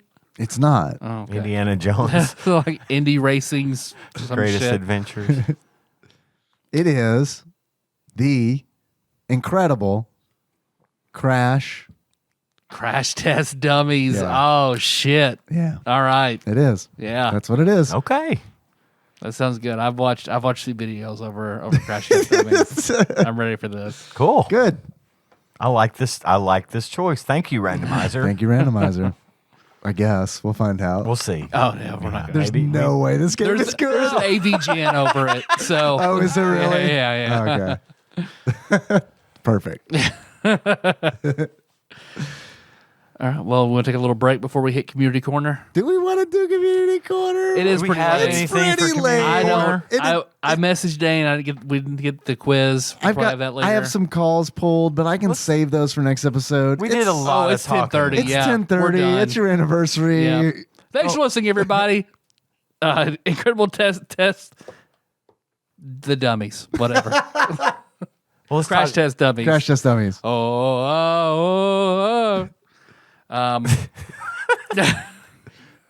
the best I can do. Once there was this podcast who did an episode about a show no one liked. It was based on commercials. That's pretty sure that's how it went. You got it. Good memory. Got it in mind, yeah. We do have a little Patreon Oh yeah. discussion to have. We don't have anything new this week to announce other than the contest for the big toy box is still going on. We do not have any new entries for that this month. Since we do have a couple, but none since last week. Donate $1 or more, or increase your current donation. You're going to be entered to win some random fabulous toys from my big toy box. Get those in. Where does he get those wonderful toys? Just get those donations in. Anything above $1 or more gets you in. I'm going to send you a box of stuff. Get them in by midnight on September 30th or 11:59 p.m. In your time zone on September 30th. Dealer's choice. Dealer's choice, whichever time zone you want. And if you're picked, you'll be picked on the wheel of names to win possibly some cool stuff. So I'm looking forward to. Hopefully more people can jump in there. I want it to be a fair fight, but right now we only have 2. So each of these people Odds are has looking good. real good odds of winning something. You got Do we have to do a wheel or can we flip the coin of names? If we don't get more than 2, we're flipping a coin. We're going to assign a heads and tails and flip a coin. But yeah, so there you go. Patreon.com/TADPOG. So our theme song is Moves on Sycamore Drive. Link to that track in the show notes at tadpog.com. How you guys want to close it out? That's our favorite Indiana Jones character. All right. Ooh. How would I do that and just not sound racist? Okay, so we're both short round then? Yeah.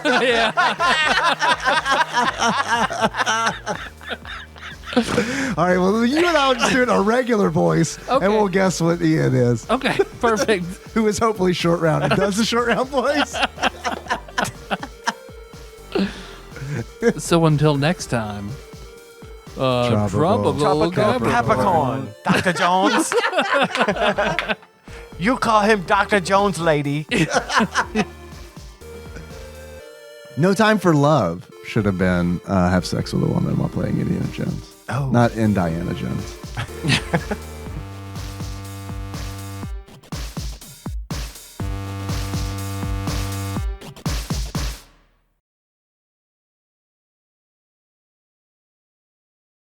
Hey everyone, it's Wiz and Sage Ian. I'm throwing this on to the end of the episode because in my excitement for all the great Indiana Jones talk we had tonight, I completely forgot to read the list of Patreon executive producers, and I definitely don't want to forget that. Our executive producers are the wonderful people who donate $20 or more to our show every single month. And it really goes a long way, and we want to always make sure to acknowledge these fine folks. So I'm going to start that list now with Cousin David Galino, Plinko Nick Price, Cubicle Monkey, Executive Producer Dig Duggy, Cthusiast Jeff Miners, Master Cycle Baron Kevin Link, Joseph Phillips, Gamebug Prime Nathan Eaton, Usurper Grimm, Matt Gentile aka Gentle G, Princess Consuela, Banana Hammock, Flavor Trick Taryn Landon. Congratulations on your marriage. Pinball Archmage Chris Edler. We're sorry you couldn't be on this episode. Platinum member Brett Miller, Sandwich Pope Phil Hawkins, Nate from Utah, first time caller, and last but not least, Drink Smith Joey Webster. Thank you guys so much for your continued donations to all of our donors, not just our executive producers. And if you'd like to donate to the show, you're we would be happy to have you do so. You can do that by going to patreon.com/tadpog. For as little as $1 a month, you get to support the show and help us keep bringing it out to you. So thank you again, and we can't wait to talk to you next week. Bye.